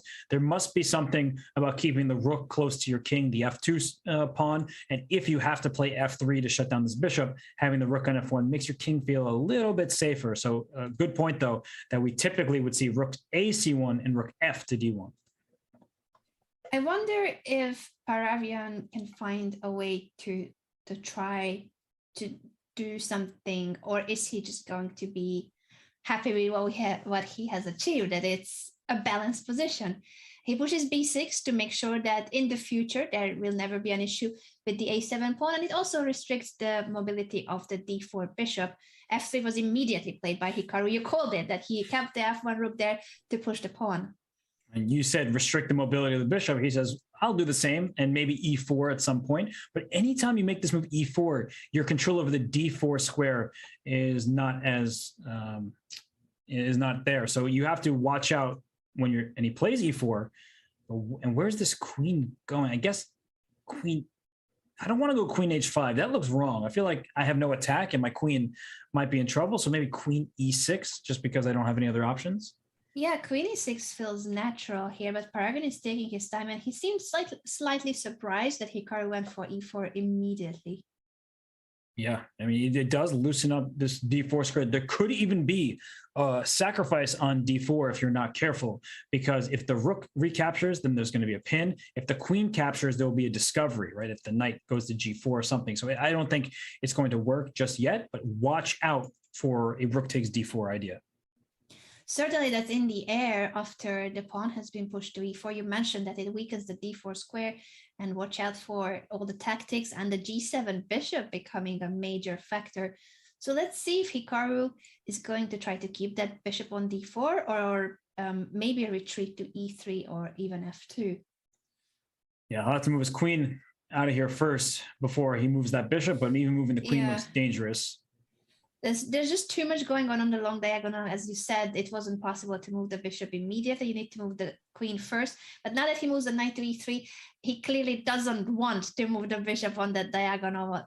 So the same pieces are stepping onto the very same square. And this way, he wants the light squared bishop, though, to be more active and head over to c4. For sure, improving the location of his pieces. And I don't think rook takes d4 will work out here. If rook takes d4, then yes, it will work out, but this queen can take on d4. So I'm still trying to make that tactic work, but I'm not getting away with it. I'm having some ideas, but I don't think it works. But I just want to, no, it definitely doesn't work. What I was going for was Robert, show us. Here, like, let's say I have knight g4. I thought if queen d3, maybe I get rook c3, but I noticed that there's a back rank problem. So the best that Paravian would have been able to do was take on e4. And apparently it's about even, but I would not go into this because you only get one pawn and a bishop for a rook, and already the queens might get traded off. So it looks to me like something that Paravian was wise to avoid. And he instead played knight h5, trades the bishops, and your bishop c4 move, Anna, looks very strong. But black is still very solid despite being pushed back a little bit. Yes, and after the trade of the dark squared bishops with the structure, the pawn structure that Hikaru has gone for f3, e4, there can be issues on the dark squares if the queen were to make it to c5, for instance, or g5 to start creating pressure over those diagonals. So I think, Hikaru should use the current placement of the black knight to his advantage, because that knight on g7 is not participating in the game, at least not very well, although eventually the knight may just go back to h5 and even to a square like f4. So bishop c4 looks really strong to me, but I don't necessarily see the follow-up either. It's a good move, but what's the plan behind it? Yeah, there doesn't seem to be a follow-up, and the queen was gonna go somewhere else for sure anyway. As you mentioned, the knight on g7 is misplaced, so black is going to aim to regroup his pieces, and one of the key moves for that is to move the queen away from e6. He's offering a queen trade with f6. This slightly surprises me because I wasn't sure if it's gonna be that all right for black. And I think Hikaru immediately pounces because knight h6 and knight takes f6 are threats. And you see Hikaru, he's doing the good old ceiling stare, because knight h6, king g7, taking on f7. This is a critical moment here. And there's a problem with the piece on b7. So if we quickly go down this variation, knight h6 check, king g7, knight takes f7, rook d1, and they might be doing just this, rook d1, rook c4. You get this knight on f7, but at the end there's rook d7 check, winning this bishop on b7. So I don't think that Paravian can get away with this idea that he's going for. And if that's the case, then Hikaru is just going to scoop up the f7 pawn, and that's bad news for black. He must have missed something in this line when he played queen f6. He seemed somewhat disappointed already after the trade happened and the knight jumping to g4. It felt like he was holding on very well, but queen f6 was a mistake. He should have moved the queen elsewhere, but he did not see that he is not able to hold on to the pawns. That's right. The check on d7 is what allows white to get away with this. He plays king f8, realizing that the king shouldn't be on the 7th rank. But after rook takes d1, there still is no rook takes c4. Same exact variation we've been looking at. Once the king lands on f7, there's rook d7 check. So white just up a pawn, and that's why Paravian goes king to e7. He's trying to claim that the knight is not having an easy job getting back into white's camp, and it's almost trapped on f7. But knight h6, as slow as it is, it's fine. Then you got to g8 or g4, and it's a very healthy extra pawn. Yes, it is. So the opening may not have been that forceful from Hikaru, but the way he's played it since, and you see he's sort of calculating while dancing. We need a new term for that. Someone, someone needs to invent one. But yeah, he's realizing that the tactics work in his favor. He's up a pawn. There might even be a second pawn falling with knight g8, or as you mentioned, the knight can come back to g4. Black just is lacking moves here. Yeah, for Paravian, he has had a great event so far. The previous weekend, qualifying already last Saturday, and this weekend eliminating Wesley. So in the quarterfinals with the black pieces in the rapid game, but this is not going to be a game he can escape from. I find it very difficult to believe that Hikaru would make a mistake in an endgame like this, where he is up a very healthy pawn. Yeah, I mean, the only way that black can sort of try to survive a game like this is if you trade the minor pieces. If those pieces come off, you're down a pawn in a rook endgame, you're going to be worse, but you have chances to hold in a pure rook endgame. But with so many pieces on the board already, knight takes f6 looks like a threat, because the king needs to defend this knight on d6. And if you play rook d8 to defend the knight, then the rook comes to c1 and can go into the square c7. So, yeah, this is not good. No, for Paravian, it's a very sad story. He will definitely try to play on. This is not a position where you resign, but there isn't much hope, unfortunately. It would need to be a major mouse slip or blunder by Hikaru that can give somewhat of a chance to Paravian.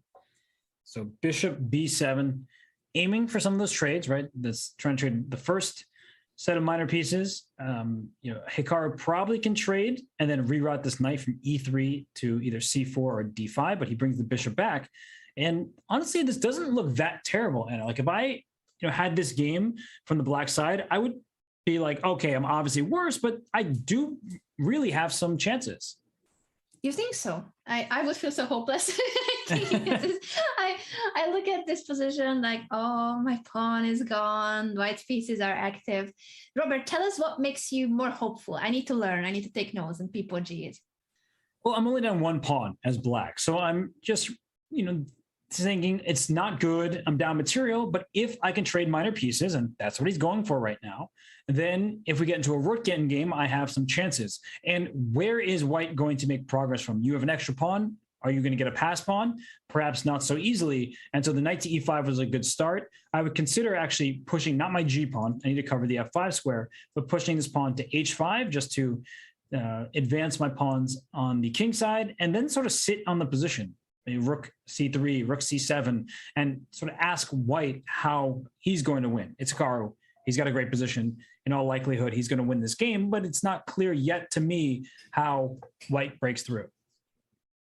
I'm learning a lot here. I honestly would feel so much worse about black's position than how you described it. And you were right. And after the knight landed on e5 and the trade on d3, black is activating his rook c1, to try to pose some problems to white too if the white rook were to leave the second rank.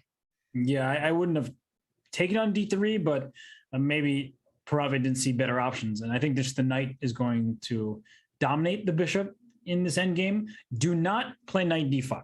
That's what I certainly would not do. You'll see the evaluation bar go immediately down to purely equal, because after bishop takes, if you take with the rook, there's rook c2 check, winning a pawn. If you take with the pawn, well, the black king goes to d6, rook c5 is already a threat, and I've blockaded your passed pawn. So that's the one thing that you can't rely on, is we are told when up material, trade pieces. Here it's not super easy for white to do that, but Hikaru goes h4, trying to expand on the king side. That pawn push makes perfect sense to gain more space, and maybe in the future, if he's able to undermine the g6 pawn with h5 to get the f5 square, not really something that you can do now that the rook is on h1, attacking the pawn and guarding the h5 square. Okay, so rook c2. If you take h4, rook c7, and you're going to lose the a7 pawn. And that's not a pawn you want to be down. Right now, the extra pawn for white is in the center of the board, which means it's not easy to create a passed pawn since black's king is there. But if you win the a7 pawn, then a4, b4, a5, it's very clear how a passed pawn can be made. Yeah, and also rook c7 would highlight how much better white's minor piece is than the black bishop. It looks like that fianchetto bishop is all fine, but once it gets attacked and has to move, it's almost trapped. Yeah, you have to go like to a6 and, well, and then after rook a7, you need to move it again. So it's actually not a good piece here. No, it's not. So king to g3 played to defend this pawn. A move like knight g4 may be next, because the king will have to make a choice. Does it cover the c file or help defend this pawn in f6? It can't do both at the same time. So h5 played to take away knight to g4. And now Hikaru, he's switching the d file. And if king e6, knight c4, and he can start making progress there on the d file. Very instructive, since after rook d2 check, the black king has to pick a side. Are you going toward the king side, or are you sticking to the queen side? And in both cases, there are downsides to your choice. Yeah, if you go to the queen side, then you're losing sight of those pawns over here. So king e6 is played, and now Hikaru can play knight c4. He can also think about playing rook d8 and just going into black's position. You mentioned the bishop's almost trapped. So if you play rook to b8, I mean, there is the c6 square, but not too many squares available for that bishop. Yeah, it's very important to notice how this pawn structure, the way Hikaru has pushed f3 and e4, 3 of his pawns are on light squares, which usually would make them more vulnerable for that bishop. The bishop would be able to attack them, but it's only if the bishop actually gets in there to f1 or so. And in this case, it's the opposite. Those pawns are extremely good at restricting the mobility of the bishop because they are on the same color of square as the bishop is, the light squares. That's right. So a pawn chain as strong as its base pawn, the G2 pawn very safe, hard to get to. So King E7, Paravian is doing a great job of making Hikaru's life as difficult as possible. The position, of course, is great for white, but Hikaru, as of yet, hasn't found a way to break through. So rook C2. Now there's a threat like knight takes B6 because the rook wants to land on C7 with a check. So you have to deal with that idea. You can play King E6 right back and just say, all right, now your knight can move, but there's no check on C7. It still, of course, is looking promising for white, but he has not found the knockout punch. No knockout yet. Knight takes B6 indeed is a major threat here, but not too difficult to deal with if the king moves out of the 7th rank. As you mentioned, Robert, I'm wondering why Paravian is thinking so much. Oh, he was choosing between which square to go to, but King D7 doesn't feel as bulletproof as the king on E6 because now E5 can be pushed. Yeah, now you take on F6, the king takes, and then once you move your knight, the king is very far away from the C file. So knight D6 looks good, knight even a symbol of a knight E3, but the point is your king was needed on E6 and D6, and Hikaru goes rook D2, and okay, the evaluation bar is still very high in his favor, but it's one of these situations where, again, you give your opponent any chance and maybe he'll survive. Yes, we have seen that so many times in the Rapid Chess Championship, both in the Swiss and the knockout stage. So it ain't over till it's over. The game is still very much underway. Of course, it should be a win for Hikaru, but we have seen Fabiano earlier not converting a completely winning endgame. So anything can happen with such low time control as we have here. And rook A1's the next move, right? So I mean, you have to be very careful now if you're Hikaru. You don't want to move the rook. We're talking about pawn down rook endgames. That gives black some great chances to hold. And look at Paravian, only 28 seconds, but he's brought his king to E7. He has protected all of his pieces. Here, he could think about rook A1 at any moment, like right now. Is it the moment? Let's see. Let's figure it out. But also for Paravian, he's got to make a move. He's down to his final 20 seconds. Okay, he plays B5 because he wants A5, A4. Makes perfect sense. And his rook keeps the king tied to the H4 pawn. But will Hikaru just go king F4, king G5, king takes G6? I could see him doing that. Shaking his head because we might have the camera delayed. I'm not even sure if that was a reaction to the current position or a previous one, but king F4, king G5 seems the most straightforward and he's going for it. Okay, well, he's getting this pawn on G6. And now, I mean, black has to keep this pawn, but the king on F6, it can't even go to E7 next if you play bishop to D7. So, and Paravian thinking plays H3. If you go king takes E6, he wants H2 and rook E1 kind of stuff. Yeah, and how do you stop the pawn? The knight cannot because the rook moves away with a check. Wow. So maybe you can just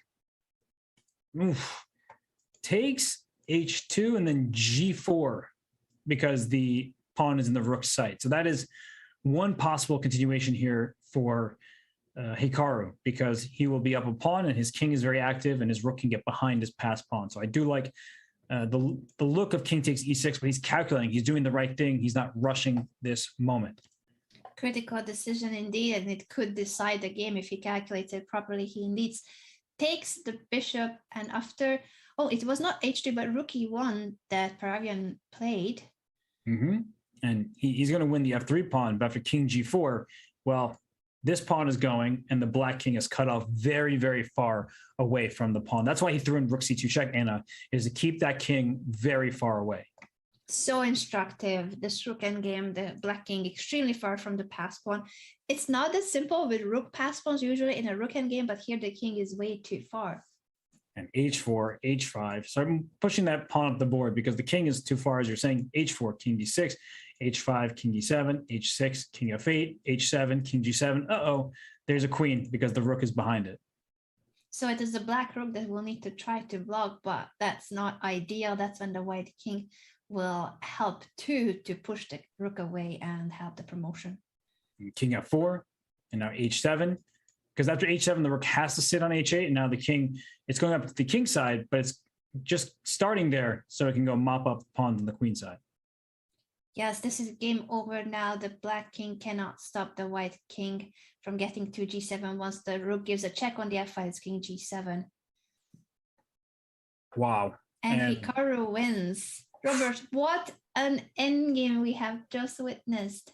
You know, one mistake really is all it takes against these superstar players. And for Paravian, he traded queens thinking, all right, I'm not going to be in trouble. And as soon as he traded queens, he immediately was in tactical danger. So for Hikaru Nakamura, the opening doesn't seem to matter as much as it does for other players. He gets a neutral looking position, then still outplays David Paravian, keeps the lead on the clock, and he has made his way to the final. So Anna, we just have one more semi-final matchup ahead. We're going to take a quick break, and when we return, we will have Fabiano Caruana taking on Daniil Dubov here at the Rapid Chess Championship presented by Coinbase.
And we are back here at the Rapid Chess Championship, which is brought to you by Coinbase. Whether you're looking to make your first crypto purchase or you're an experienced trader, Coinbase has you covered.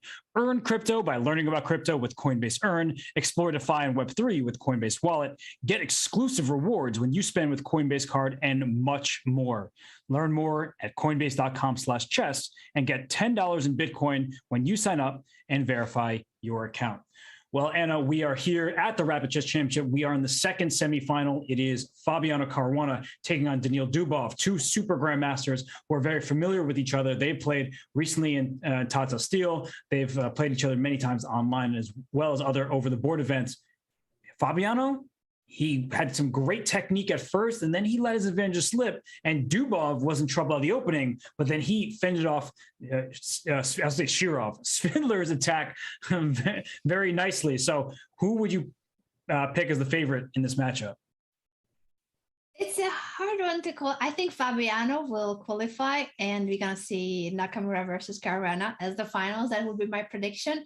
But Dubov is a very difficult opponent to face. And yes, maybe his game against Peter Svidler wasn't the most smooth, to say the least, but it was a really wide game where it was hard to understand what was going on in the first place. That's true. Yeah, it was not the easiest conversion for Svidler, but that was a huge fight. And now we're in a Sicilian where the D5 square is very important. White tends to want to take control of that completely, even put a knight on it, and leave black with the dark squared bishop. So that's the dream for white, but the move A5, Anna, that already complicates matters. It does complicate matters. It has its pros and cons. One of the downside of it is obviously leaving the b5 square unguarded, and that's why white immediately plays bishop b5. Knight a7 was to challenge that bishop. Moves are coming in quick. The trade on a7, meaning that now black has the pair of bishops. But does it really matter here to have the pair of bishops when it's all about the d5 square, the control of the d5 square, and the backward pawn on d6? That's right. So white sort of has the strategic control of this game, and black doesn't have an attack. You typically want to throw a pawn forward with a4, but that's not happening. There's a knight on c3, a bishop on b5, both covering the square. And I'm going to be honest, I really don't like the look of this position for black. The rook on a7, it's not going to attack the white king, so that's why rook a8 was played. Yeah, it's really passive, and Fabiano hasn't spent barely any time to even achieve this position. Feels like he still has it analyzed, or he's just going with his intuition and playing in bullet mode. I do really enjoy this type of positions when it's such a strategic hold of the key squares, the d5 square and this d6 pawn being the backward pawn that is vulnerable on the long run.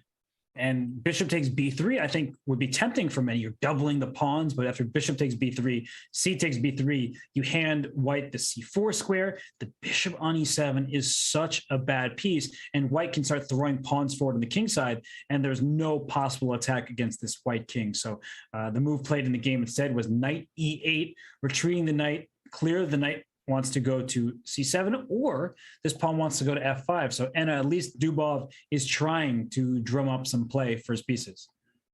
Certainly it's needed. It's needed to create a more dynamic counterplay. From black's perspective, I do like this idea of pushing the f-pawn in the right moment, but Fabi says, you know what, you left the f6 square, so I'm gonna hop onto d5 now, and you cannot force me to take back on d5 with the pawn. I could simply take with the queen and create and hold onto this very same pawn structure where the d5 square is a great spot for white's pieces. That's right. The bishop on e7 still a bad piece, which is why in the game, Dubov went bishop g5, attacking the queen, but the queen can just slide up. It can slide over, and no matter which direction the queen goes, the d5 knight will be protected by a piece, because your point, Anna, is a very, very important one for players who find themselves in these Sicilians, is you don't often want to take with the pawn on d5. There are situations where it does work out well for white, but in this particular position, after bishop d5, pawn takes d5, you already see the evaluation bar dropping. Black can play knight c7, even f5 in the future, and you gain a lot of space here for your pieces. Indeed, this is always the question about the control of the d5 square and when is it all right for white to hop onto the square. Plus, do you want to take back with a pawn or with a piece? Usually the answer is with a piece so that you keep the d5 semi-open toward the d6 backward pawn. After knight c7, are there any concrete lines immediately going for the pawn, or is it too much compensation that black is getting if we take on d6 later? I'm greedy, I'm taking. And I think the reason why you wouldn't take is because of the presence potentially of opposite colored bishops. So to go down a potential variation, knight c7, queen takes, queen d6, takes, here, bishop b3. The reason white wouldn't want this is if black can trade the rooks. And I just want to show what that looks like. Takes, rook d8. And if we get to this position, you'll see the evaluation bar say, it's pretty much a draw because the extra pawn isn't meaningful. Black can put a bishop on b4. And you're not going to make progress with your extra pawn. But what white will do instead in these situations is put a bishop on d7 at some point, or bring the rook to b6 with bishop d7, closes down the d file, and white has more access, can just drop the rook back. The next rook can come on over, and black is pretty much stuck. Yes, this is the main thing that Fabiano must be considering here. He's taking his time to decide whether to go for the trade and the capture of the pawn, or is there something else, something better than this line? Yeah, he could play strategically, right? He could say, you want to force me to take on d5 with the pawn, so I'll go bishop c4 and take with my bishop. That will still probably leave white with a slight edge, but you know he's calculating the very forcing sequence. And I'm not really sure why he wouldn't go for that. I'm trying to think of a possible variation where it's not good just to win a pawn. I think he's just calculating deeply right now, and he does in fact take, and he takes on d6. He does take on d6 after a lengthy calculation. Let's see if he's going to go for the same line that you have showed, Robert. And also for Dubov, I'm guessing the capture, the trade of queens is pretty much obligatory, but after rook takes d6, is there anything other than bishop takes b3 that he will consider? Well, he says... just when I thought it's obligatory. Well, you were right. The queen trade is forced. He does trade queens, just I guess on his own terms a little bit. But can't white just play rook d3? Okay, as soon as I say he does it, rook to d1. And, I mean, white still controls most of the board over here. Yeah, that's a major difference as opposed to queen takes d6, right? As black who would have had the time to take on b3 and force white to take back with the pawn, doubling the b pawns. Now it no longer is possible, but it is a price that Daniel Dubov is willing to pay just in order to bring his pieces to more active positions, such as the king. The king is approaching the center, and he's keeping the pair of bishops instead of wanting to double the pawns as he could have with bishop b3 earlier. He wants to keep the pair of bishops on the board. And it's a good idea from Dubov, and I think a good idea for Fabiano is to improve this knight. So the knight does keep the rook on a8 honest to this pawn on a5, so I can see the benefit of that. But I'm trying to think where this knight belongs. And, well, I like my knight on the d5 square. It's a bit of a journey going knight d2, knight f1, knight e3. And the point I'm trying to emphasize that you would like to get rid of this knight for this bishop in many positions. So you have bishops of the same color and you're up a healthy pawn. So, okay. I spend a little bit too much time around Fabiano talking chess. Basically, you and him are the same person. We get it, Robert. Yeah, I think that's an insult to him. I'll take it. But yeah, his... Why would it be an insult, Robert? We have all seen that Hess Harman impression. I'm sure that Fabi would love to be able to do the same and have those acting skills. Well, you know, he had some great bedtime stories for me and Danny at the World Championship coverage that we did. But, you know, he's first and foremost a chess player. He's one of the best in the world. And Daniil Dubov is one of the best in the world himself. But he just got himself into an opening where it felt like it was up Fabiano's wheelhouse. Now he's making these improving moves like he did against Drev. And h5, I like that from Dubov, just trying to gain some space on the king side. But Fabiano, again, improving his pieces move by move. That way there's no bishop b3 if the knight is to move. So I really like what both players are doing. It's just that Fabiano's up a pawn. Up a pawn, and with all the patience in the world, as we have seen in his previous games, he doesn't mind if it's going to take 100 or so moves to grind this endgame. It did not work out against Drev, but he was on the right track to convert that endgame that he had played in the quarterfinals. And H4 by Dubov. I mean, he's doing something like what Drev did with using his H-pawn to get some counterplay. And for Fabiano, the question is, where is this knight going? Is it going knight F1 to E3? Is black ever going to play H3, or can white just push through and say your pawn on H3 is more of a weakness than a strength? So I think that bishop F4 is likely, just to try to provoke H3 so that black can take over the dark squares. And honestly, Anna, if the move H3 ever happens from white, I could see a future for this king trying to go into F4. Makes perfect sense, because white is lacking the dark squared bishop. So if you can create targets, or if you can make white's position vulnerable, it is on the dark squares indeed. And Fabiano says, I'm not worried about my dark squares. I'll just play H3. I guess the king is sort of needed towards the D file, because if the king ever moves out the way and this knight goes, there's bishop D7 offering a trade of pieces, because I do think that white would like to trade some of the pieces off the board, because right now there's no way to make progress. But if this bishop is gone from E6, then you get a square like D5. So I do think that the black king needs to stay put for now.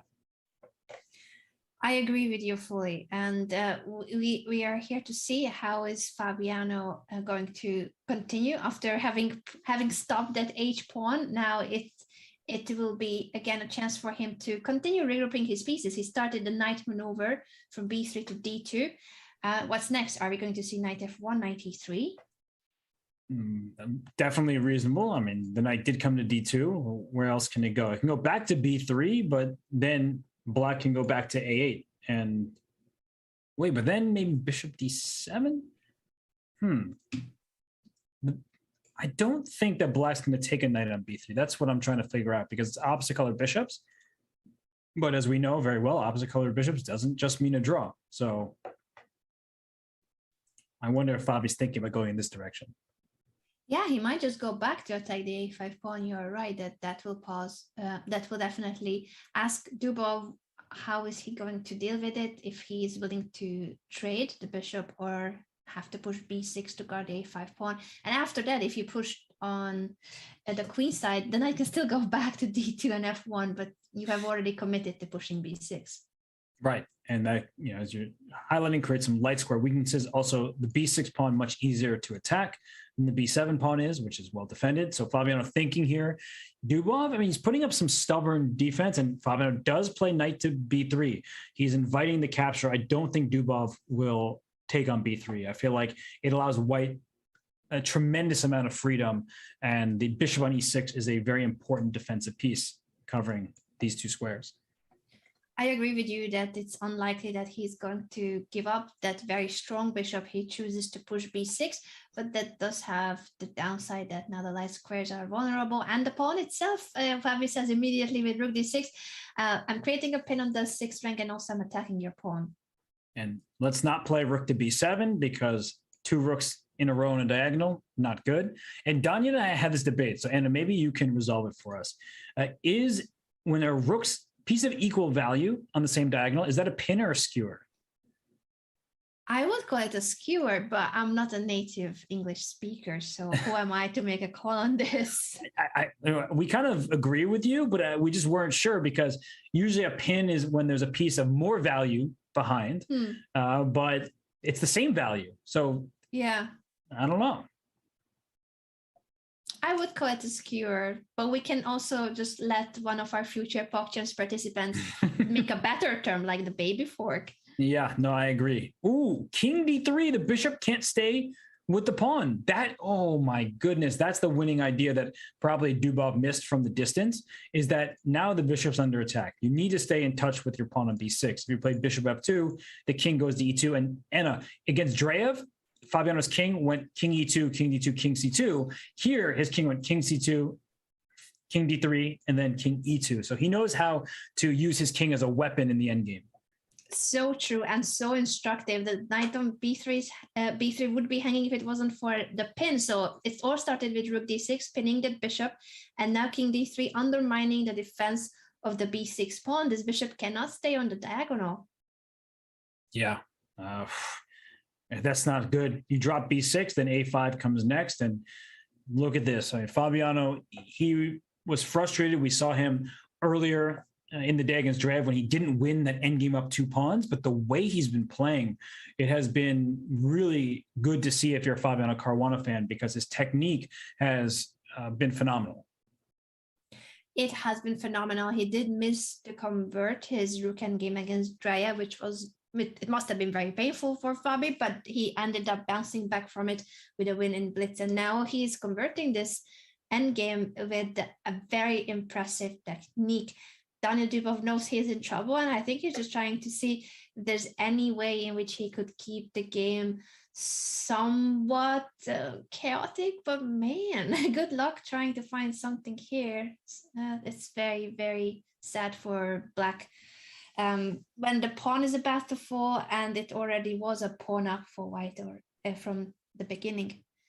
Yeah, and I can't tell if Fabiano, if he's tired just of this game, he's like, let's get this one over with. And he is going to scoop up this pawn on b6. Next, likely, is this pawn on a5. And king, there it is. I said the king would try to walk on into the g3 square because this g2 pawn is a target, but you're losing so many pawns in the process. You're already down 2. Now you're down 3. And that's the entire queen side. White has 3 passed pawns. Here the king goes. You have to admire this king, though. This is a king that understands how endgames work. It doesn't need to be shielded. It doesn't need to be defended. This is an active king, and we're in the middle of an endgame. Dubov is trying. He has to. This is a 1-game elimination system. So if he loses his game, he's going to be knocked out. Therefore, he has to try whatever he can, even if it seems desperate with 3 pawns down. Yeah, I'm wondering if Fabiano can just bring his king to f1, because the real threat is trying to win the g2 pawn. And a pawn chain is as strong as its base pawn. Here, the pawn chain has been very good for White, but that's why king is coming to g3 to try to get at that pawn. And it's only 1 king, right? It's not the scariest thing in the world. There's no way to increase the pressure immediately. But Fabiano trying to be precise at this moment. He does not want to give counterplay, especially as the players start heading into more time trouble.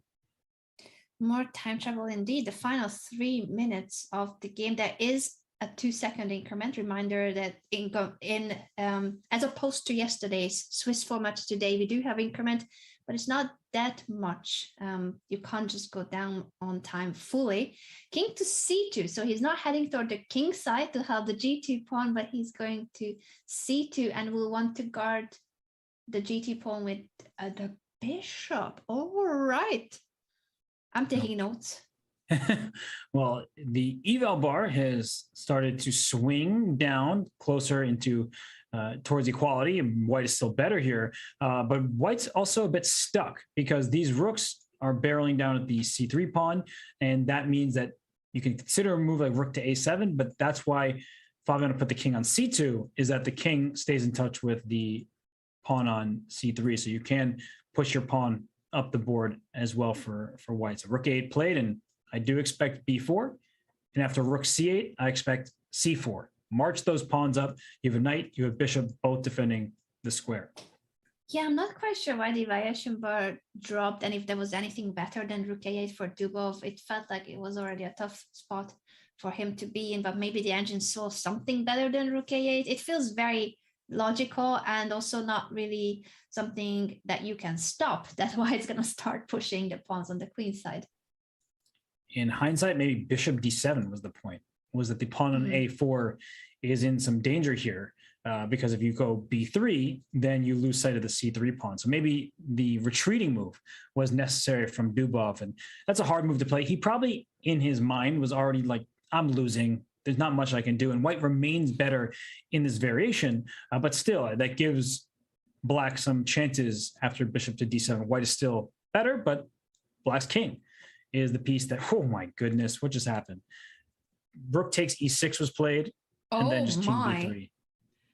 So we have an exchange sacrifice. Fabiano giving up his rook for the bishop on e6, just so that he could move the king to b3 and then start launching those pawns against the black rooks.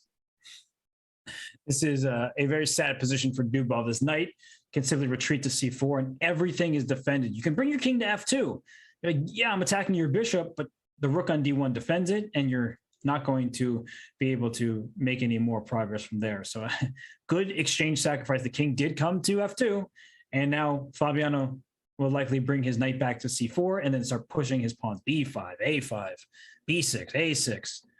It's going to be very difficult to stop these pawns. It goes to show the true power of passed pawns, that he just gave up the rook almost instantly. He didn't even think about it much, whether it was worth it. He knows that without that bishop cutting his king away from the pawns, now he can fully support the passed pawns with the knight, the king, the bishop even from f1 if needed, and the rook, of course. All of his pieces.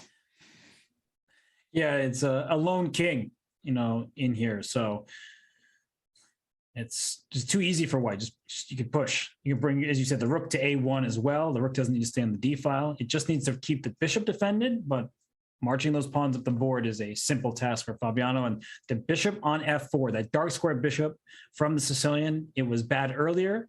It remains bad because it's not attacking anything. It's just kind of there. Yes, just such a sad piece, and the knight is not letting that bishop get back into the game. So it's just been such an instructive way of handling the position, including giving up an exchange to point out that it is the queenside pass pawns that will decide and not the exact pieces. It doesn't matter you have two rooks if you cannot block properly the pawns. Yeah, and a6 is possible right now. What I guess maybe Dubov can sacrifice and then take this bishop. That is the one thing that Fabiano has to be careful. It seems like he's evaluated that it's just going to be winning for him. But after rook a6, king f1, the g2 pawn finally is really under attack. And so I think Dubov has to go for it, and he does. He does, and maybe Fabio just wants to bring the rook back to a2 and say, you cannot take on g2. Patience. He stops black's attack, and then will prepare his pawn pushes on the queen side. Yeah, he can move his knight, start pushing the c pawn. Maybe what Dubov wants is some kind of bishop g3, bishop f2 sort of maneuver. It's not going to work because then e5 drops, and if you ever take on g2, you walk into a pin. But that's the last hope for Dubov. And Fabiano down to a minute. We saw against Drev when he was down in a time crunch. It didn't go so well, but it wasn't as easy as it is here. Yes, this seems very clear-cut, and it's only a matter of a few more precise moves that Fabiano will convert this into a full point, and that would mean that we're gonna have Caruana versus Nakamura in the finals of the Rapid Chess Championship Week 2. Yeah, what a terrible, terrible final. I mean, you couldn't ask seriously for a better finale between Fabiano Caruana and Hikaru Nakamura. But Dubov, he's still trying, giving it his every last effort right now. But unfortunately for him, two passed pawns with a rook helping them out and a knight about to join the party, it's not going to be enough. So we'll have an all-American battle between Hikaru Nakamura and Fabiano Caruana. I cannot wait to see that. Of course, we still need to wait until the end of this game. It ain't over till it's over. It is a blitz game. Mouse slips could happen, although without the rooks, it's even more difficult to make a huge blunder as a mouse slip. Well, and Dubov is about to be down a queen. So queen takes e6. Looks pretty simple. And then queen coming to g4. Okay. I was expecting resignation, but I guess it's also just accepting the fact that he's gonna be knocked out. It's more so that he's smiling and laughing too. Oh, he's like, I'm not usually down this much material. And here goes the pawn. And knight takes e5 check is a free pawn because the bishop is pinned. But he can also just keep pushing over here. And yeah, now he's going to resign. There it is. And wow, I mean, seriously, what a performance by Fabiano Caruana. Just quickly, before we head to a break to set the players up for their championship match, right here, and where it looked like Dubov was getting some play. The rook on b6 is under attack. He says, I don't need to keep my extra material. I have 3 extra pawns right now. So let's get rid of your bishop And then after the recapture, king b3, he recognized his pawns were unstoppable. So I think that was a very clean conversion once Dubov missed his only chance. Extremely instructive endgame by Fabiano, who once again used his king as one of the main weapons and pushing that dark squared bishop away from the protection of the queenside pawns. This time he didn't miss. He did not miss to convert a completely winning endgame and qualifies to the finals. As you mentioned, we're gonna have Hikaru versus Fabiano in just a moment. We're gonna take a quick break, but don't go anywhere because you will not want to miss this. Hikaru in the finals against Fabiano, the two Americans going against each other for the highest number of Grand Prix points and the first prize. We'll be right back, everybody. Stay tuned.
Who doesn't love a good two-a-day? Because Title Tuesday is back every single Tuesday. There are two events. The early event begins at 8 a.m. Pacific time.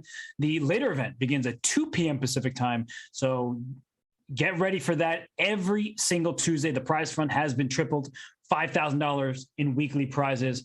That is Title Tuesday. And well, one person who knows Title Tuesday like the back of his hand is Hikaru Nakamura. He has won more Title Tuesdays than anybody. He won the first double Title Tuesday earlier in the month. And now he faces his compatriot, somebody he knows very well over the board, that is Fabiano Caruana.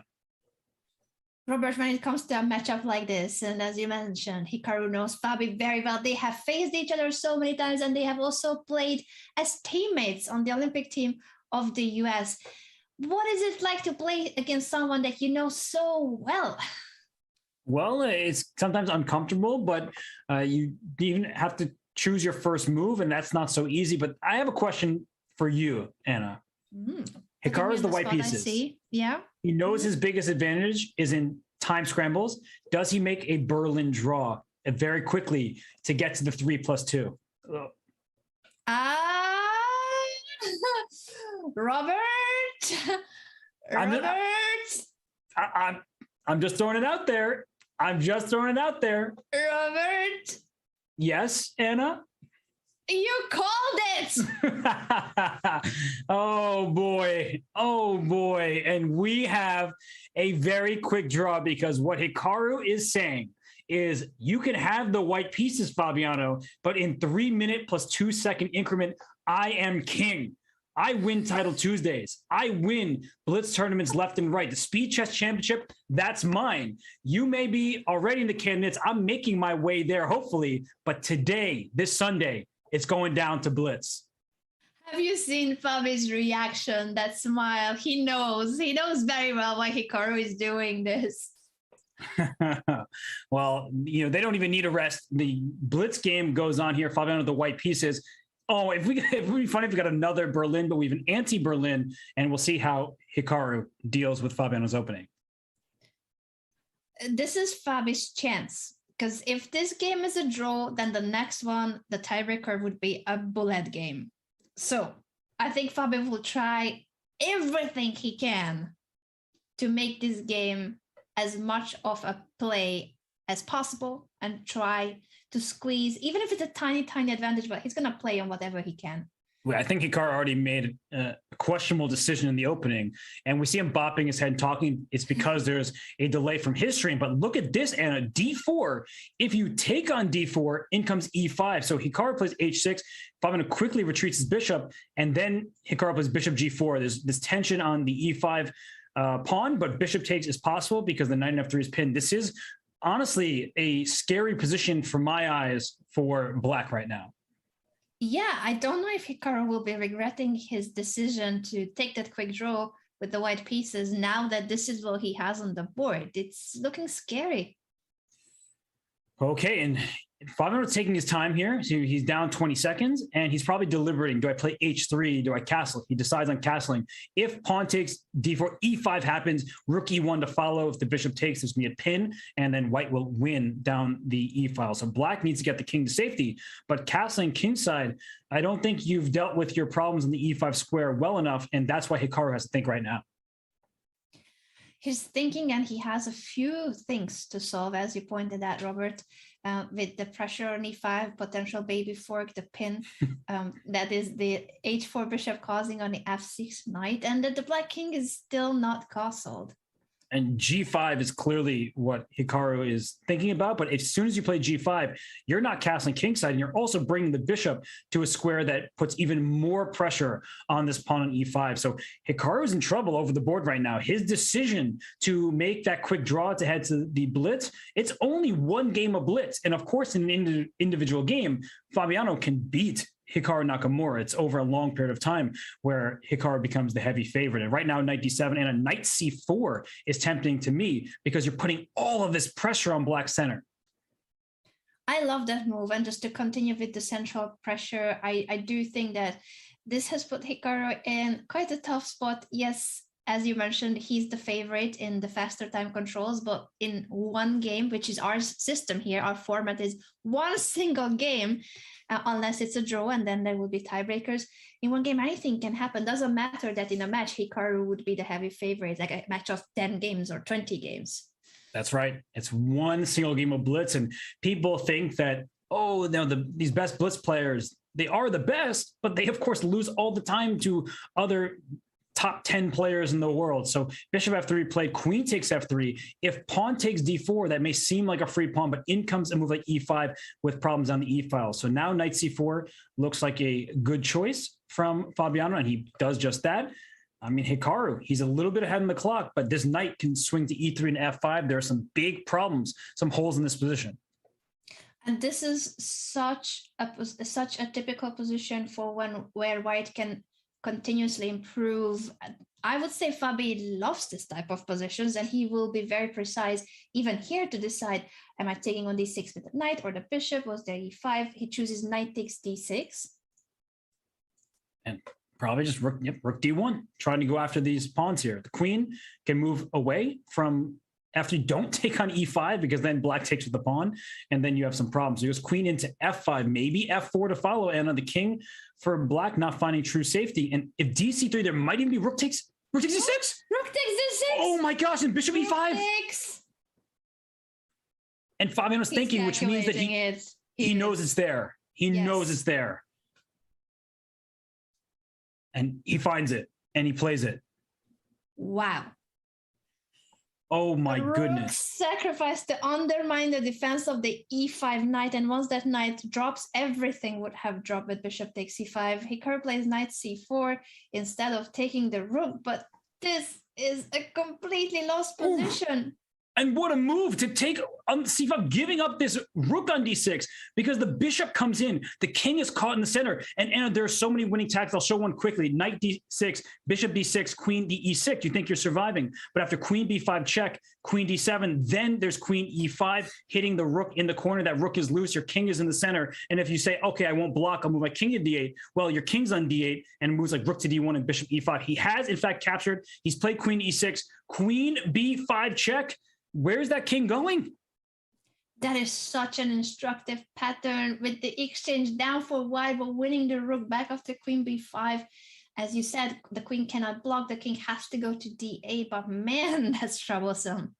Oh boy, queen b5 check. I mean, king d8, even a move like rook d1 will be tempting. He finds queen b5. And what now? That's the big question, because rook d1, there might be c2, and the tables turn.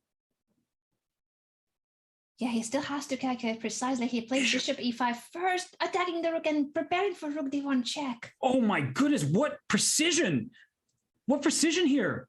And you can play rook d1. You could think about queen takes b, just takes on b7, which because the is rook more precise. and rook d1. Indeed. Oh my gosh! Checkmate afterwards. It's over. What a game! He takes on b7 first to cut the king. The black king has nowhere to go. Rook d1 is the winning threat, as well as the hanging rook. Plus queen c7. There's just way too much going on. I didn't even think about queen c7. Queen c7 is mate. It's mate in one. Oh my gosh. He has to see mate in one, right? That's game. Game over. Oh my gosh. That is checkmate. That is Fabiano Caruana saying, you sure you want to play me in blitz? I can handle myself. And that was an absolute demolition by Caruana. What a game. And Hikaru's camera is with a delay on our end because it's from his stream. So we don't even get his actual reaction to the end of the game. We're going to need to wait a few seconds to see. But what an incredible win by Fabiano, who was smiling when Hikaru made a draw with the white pieces in the rapid game. He knew why Hikaru was doing it, but then he said, I've got the white pieces in the blitz, and I'm not gonna repeat moves. Oh my goodness. I mean, I asked you the question, Anna.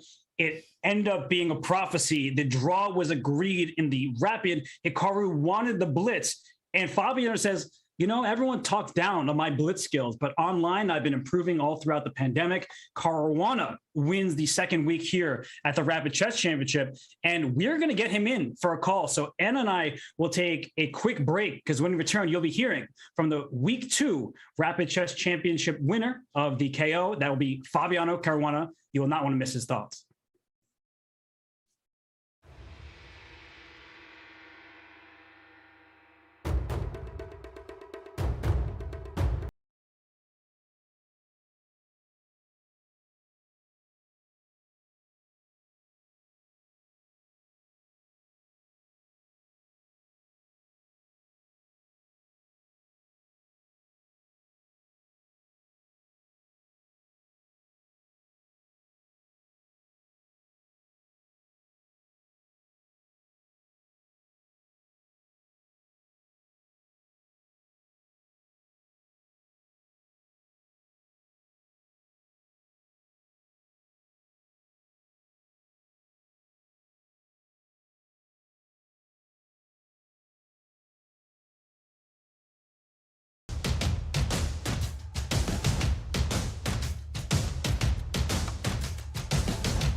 And we return here for the Rapid Chess Championship presented by Coinbase. It is the winner of the Week 2 KO, Fabiano Caruana. Fabi, what was going through your mind when Hikaru decided to make that repetition and go to the blitz time control?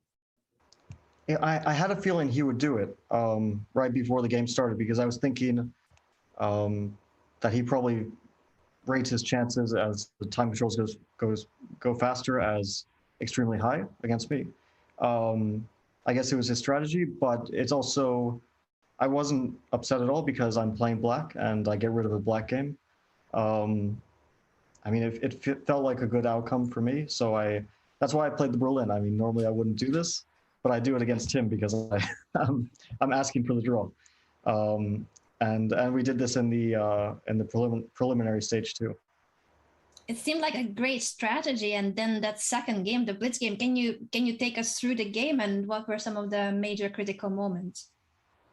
Yeah, I keep playing this bishop g5 line, and somehow nobody knows what to do against it. And I think Hikaru played an extremely, like I played this against Wesley multiple times, and then I played it also in the preliminaries, I think. So I keep playing it, but somehow nobody takes it seriously. And Hikaru mixed something up because after d4, it does look extremely dangerous. But then I think I messed it up, and then he blundered with dc3. I guess he totally missed rook d6. After that, it looks like, yeah, borderline losing. I don't know if it's exactly losing, but the moves flow very naturally. I'm barely even sacrificing material, and his king is in the center, can't castle. I assume it was actually winning in many, many ways. The only challenge was that I was getting quite low on time at some point. Yeah, well, you did handle it precisely, and precision often your forte. What was going through your mind earlier in the event? Because you had the first match in the quarterfinals against Alexei Drev, and you were showing some great technique. We were really applauding the way you were finessing the position and maximizing your position. But then you're up 2 pawns. Things end up going awry in time trouble. How do you rebound from a situation like this and get over it? Well, there was this famous quote by Sokolov, Ivan Sokolov, when he failed to win a game. Actually, I think it was against Nakamura in Waikanzei. And after the game, he said, if I don't kill myself tonight, I'll live 1,000 years. and I just, like, at some point you mess up a lot of games and you learn to deal with the disappointment. But yeah, not winning 2 pawns up in a rook endgame was quite impressive, even by my standards of messing up winning positions. So yeah, that was terrible. But yeah, it's quite helpful that the game starts like right away, so you just forget about it and move on. I was wondering, I was going to ask that we both thought that must have been really difficult for you to just forget immediately and start the next game. But do you think it was actually helping you that there's a next game and you don't even need to like analyze in your head what has just happened? Did you move on immediately? Yeah. Once the game starts, you forget about the previous game, especially since in Blitz things are moving so fast. You don't really have time to dwell on your past mistakes. You just have to keep making moves. And I was under pressure at the start of the game. I mean, I don't think I ever had a terrible position, but I was definitely slightly worse in the second game against Drev.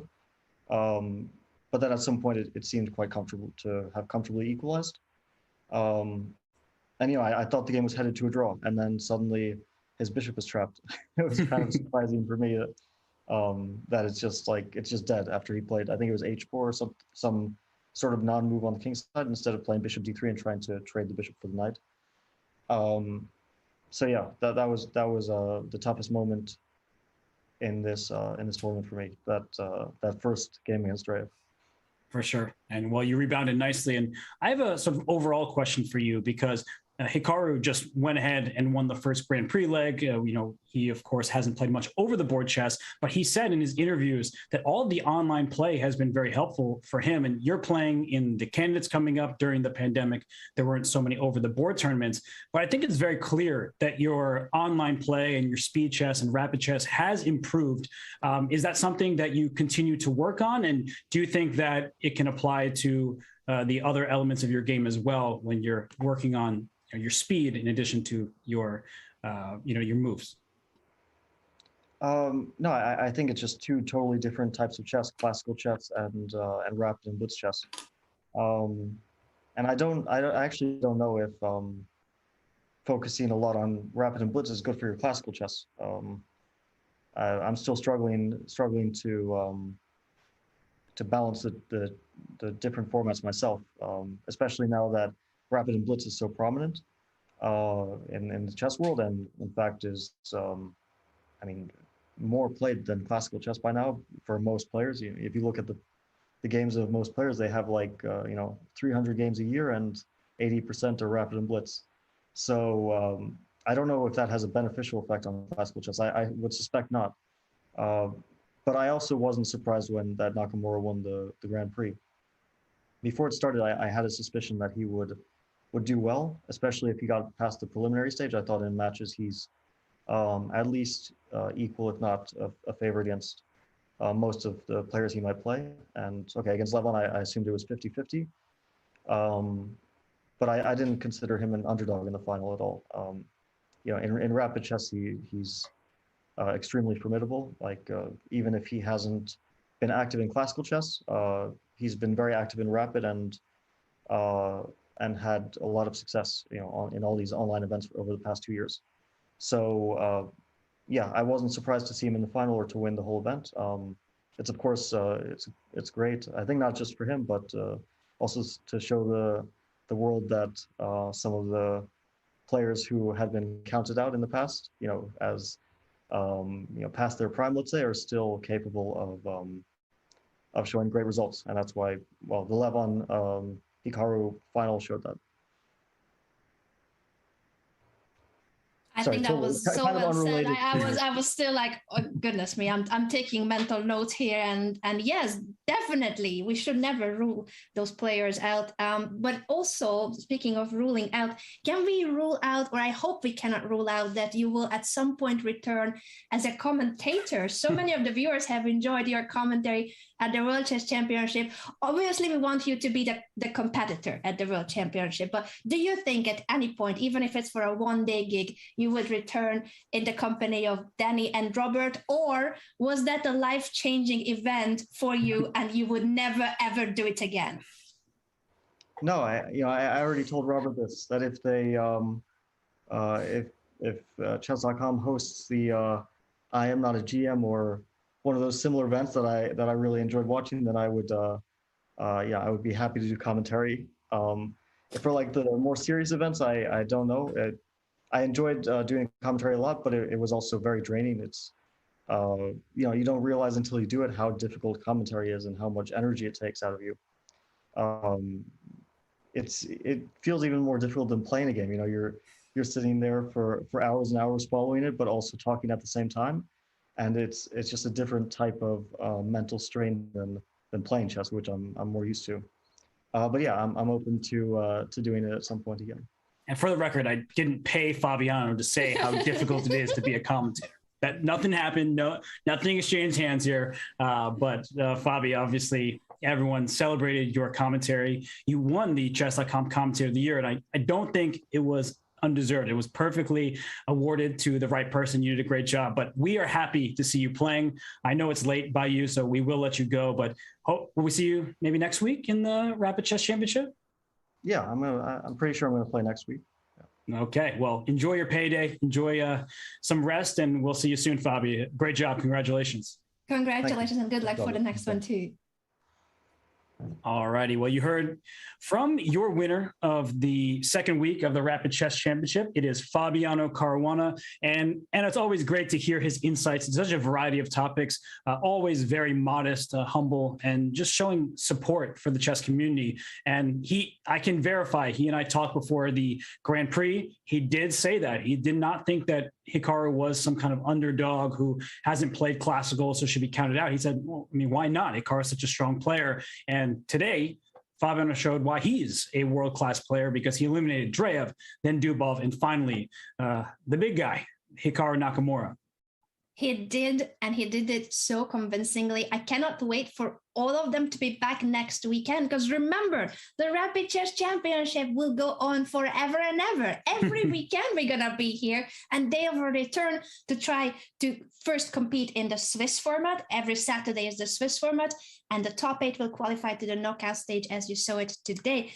I'm pretty sure that, as Fabi said, he will be back, and Hikaru too should be back, as well as the rest of the crew. And I'm sure Hikaru will be back with a vengeance. You know, every tournament he enters, he wants to win. He's that competitive and he's that strong. But for now, we're going to take a quick break. We're not done yet. We will be back with a rapid recap. And I don't think you'll be surprised by the game that we're going to choose because we just saw a masterpiece. So stay tuned, everybody. And I will cover a great game and a Coinbase rapid recap when we return.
And we're back here to finish out the show from a great week 2 here at the Rapid Chess Championship presented by Coinbase. And without further ado, Anna, we're going to bring everybody the Coinbase Rapid Recap.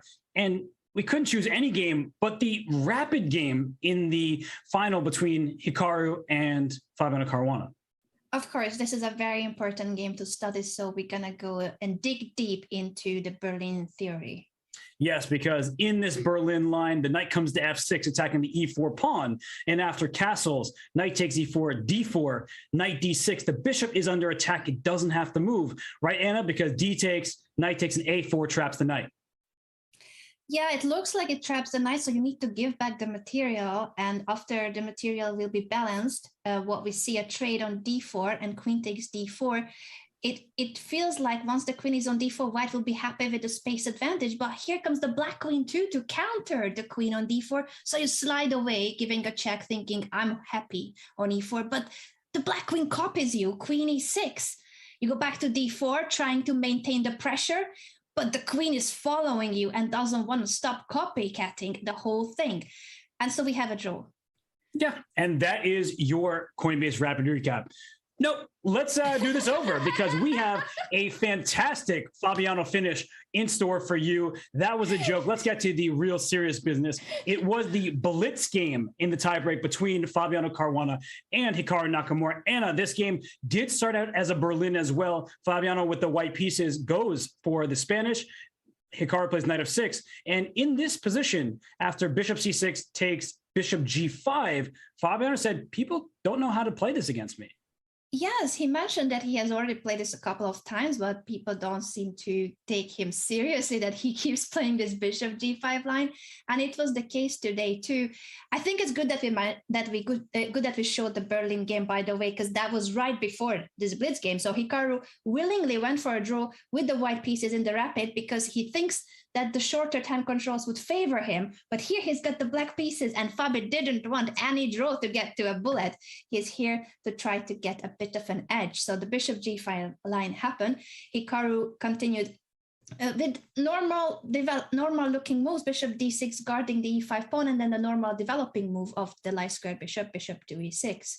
That's right. But sometimes when we play normal developing moves without having a clear plan or not anticipating what our opponent is threatening, that's when mistakes occur. And after bishop to e6, look at how quickly Fabi decided to strike with d4. The point being, after e takes d4, white has this move e5. It's a baby fork on the bishop on d6 and the knight on f6, and the knight on f6 is pinned. So Anna, in the game after the move d4, it wasn't Hikaru taking on d4, he played h6, but this only helped Fabiano's bishop reroute itself.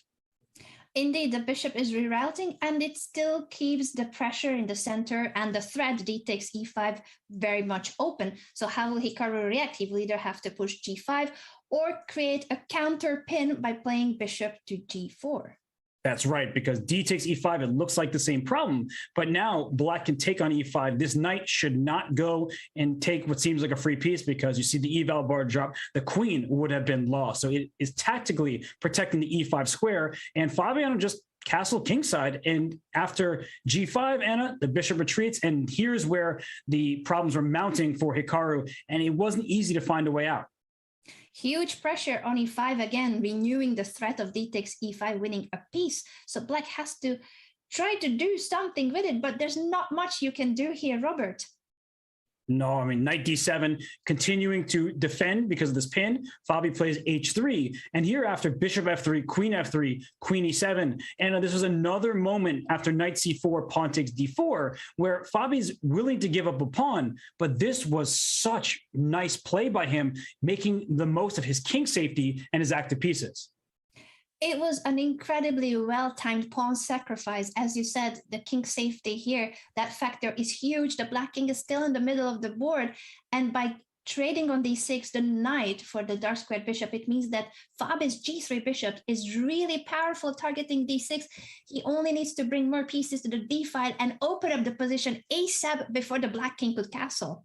That's right. So rook a to d1 was played. The knight came to e5, and after queen f5, c5, it looks like black is keeping that extra pawn. But Fabi, he saw through all this. He plays the move c3, and that may look like you're just trading pawns, and black's ahead material should be good for Hikaru, right? And unfortunately for Hikaru, he fell into Fabi's trap, because after pawn takes c3, Anna, you take it from here.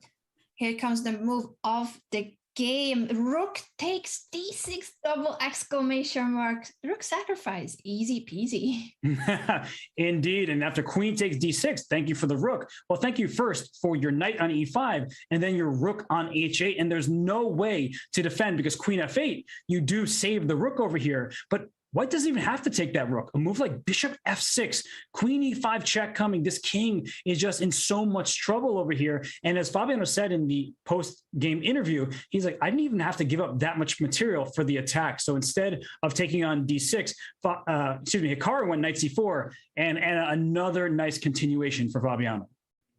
Yes, because we would have assumed that now that the rook wasn't captured, it's gonna leave, right? Like you no longer need to give it up. But Fabi has a very different approach to whether caring about material or not.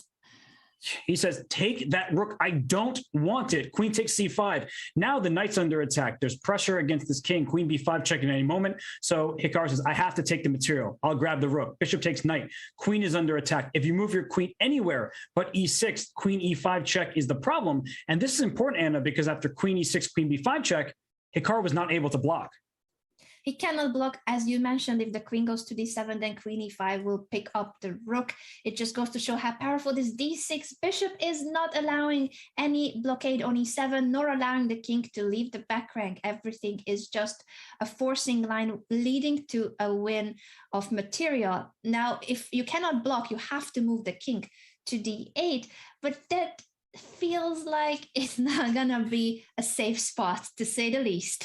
No, it certainly isn't. And I love the precision from Fabiano here, because rook d1, bring your rook to an open file where the king is. That looks great, but look at that eval bar. It goes down into the ground because c2, that pawn on c3 is still alive, and it goes to c2. There are no discoveries with the bishop, because if you move your bishop that's not double check, then pawn takes the rook on d1 and gets a new queen and wins the game. And if your rook has to move away, well, this bishop is hanging. You don't have enough firepower to go after the black king. So instead of rook d1, and the move bishop e5 is such a nice move, hitting the rook in the corner and opening up the d file for the attack.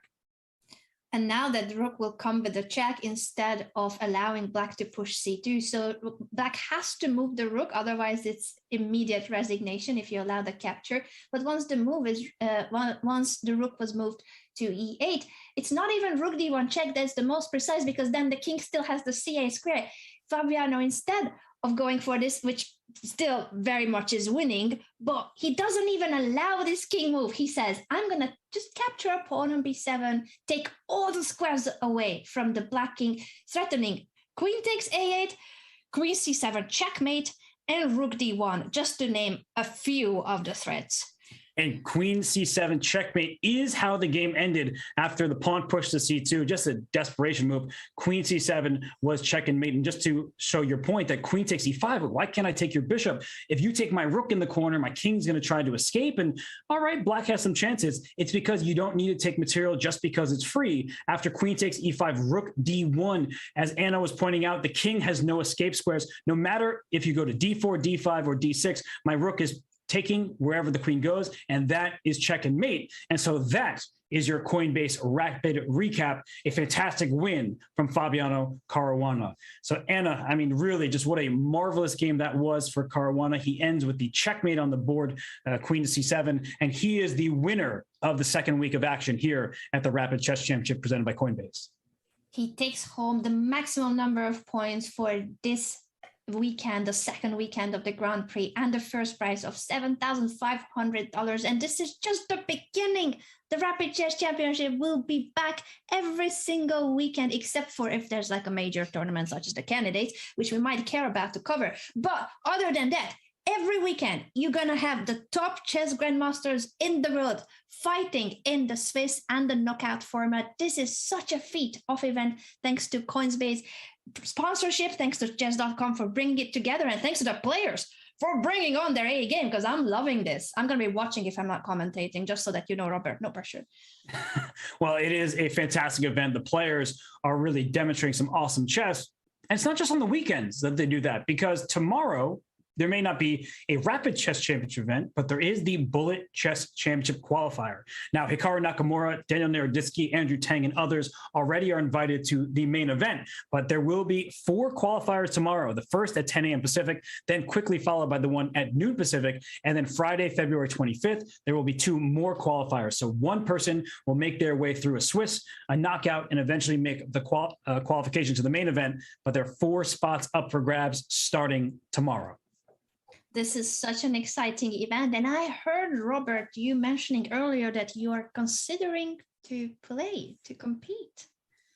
We all make mistakes, it's, I shouldn't, I know better, but I probably will, because I have a day off from commentary. Why not just jump on in there, try my hand at some bullet until my wrist falls off, which it will. But Anna, we see the quick chess, the rapid chess today turning into some blitz, and surprising things do happen. So maybe I do have a chance after all, but today it was nobody's event except for Fabiano Caruana. What a day he had. And as he said, there are critics out there for people in all sorts of formats thinking that some people are past their prime or can't do the same performance in a quicker time control. He proved all the doubters wrong today. He wins week 2, and it was a pleasure to commentate alongside you.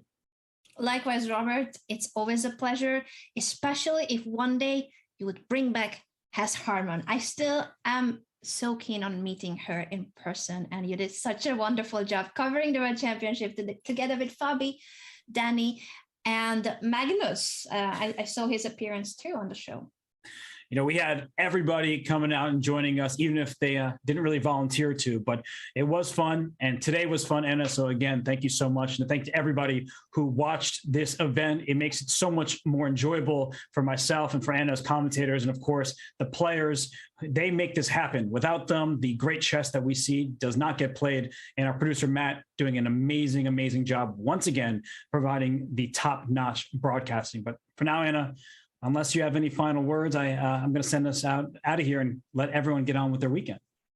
I just want to thank all the viewers on any platform that they have tuned in for being so cool and hype and modern with their emote games. And I just love seeing you guys coming back every single weekend. So next Saturday, you'll be here, right? Next Saturday, Sunday, every weekend. No pressure. Well, the players, they were under pressure. Hikaru Nakamura, he'll undoubtedly be back and likely to win some of these weeks. But today it was Fabiano Caruana beating him in the final. And for that, we have to applaud all the participants and congratulate them once more. But for now, we're going to head on out. Thank you so much for tuning in. This was the Rapid Chess Championship presented by Coinbase, and we are out of here. Goodbye until next time.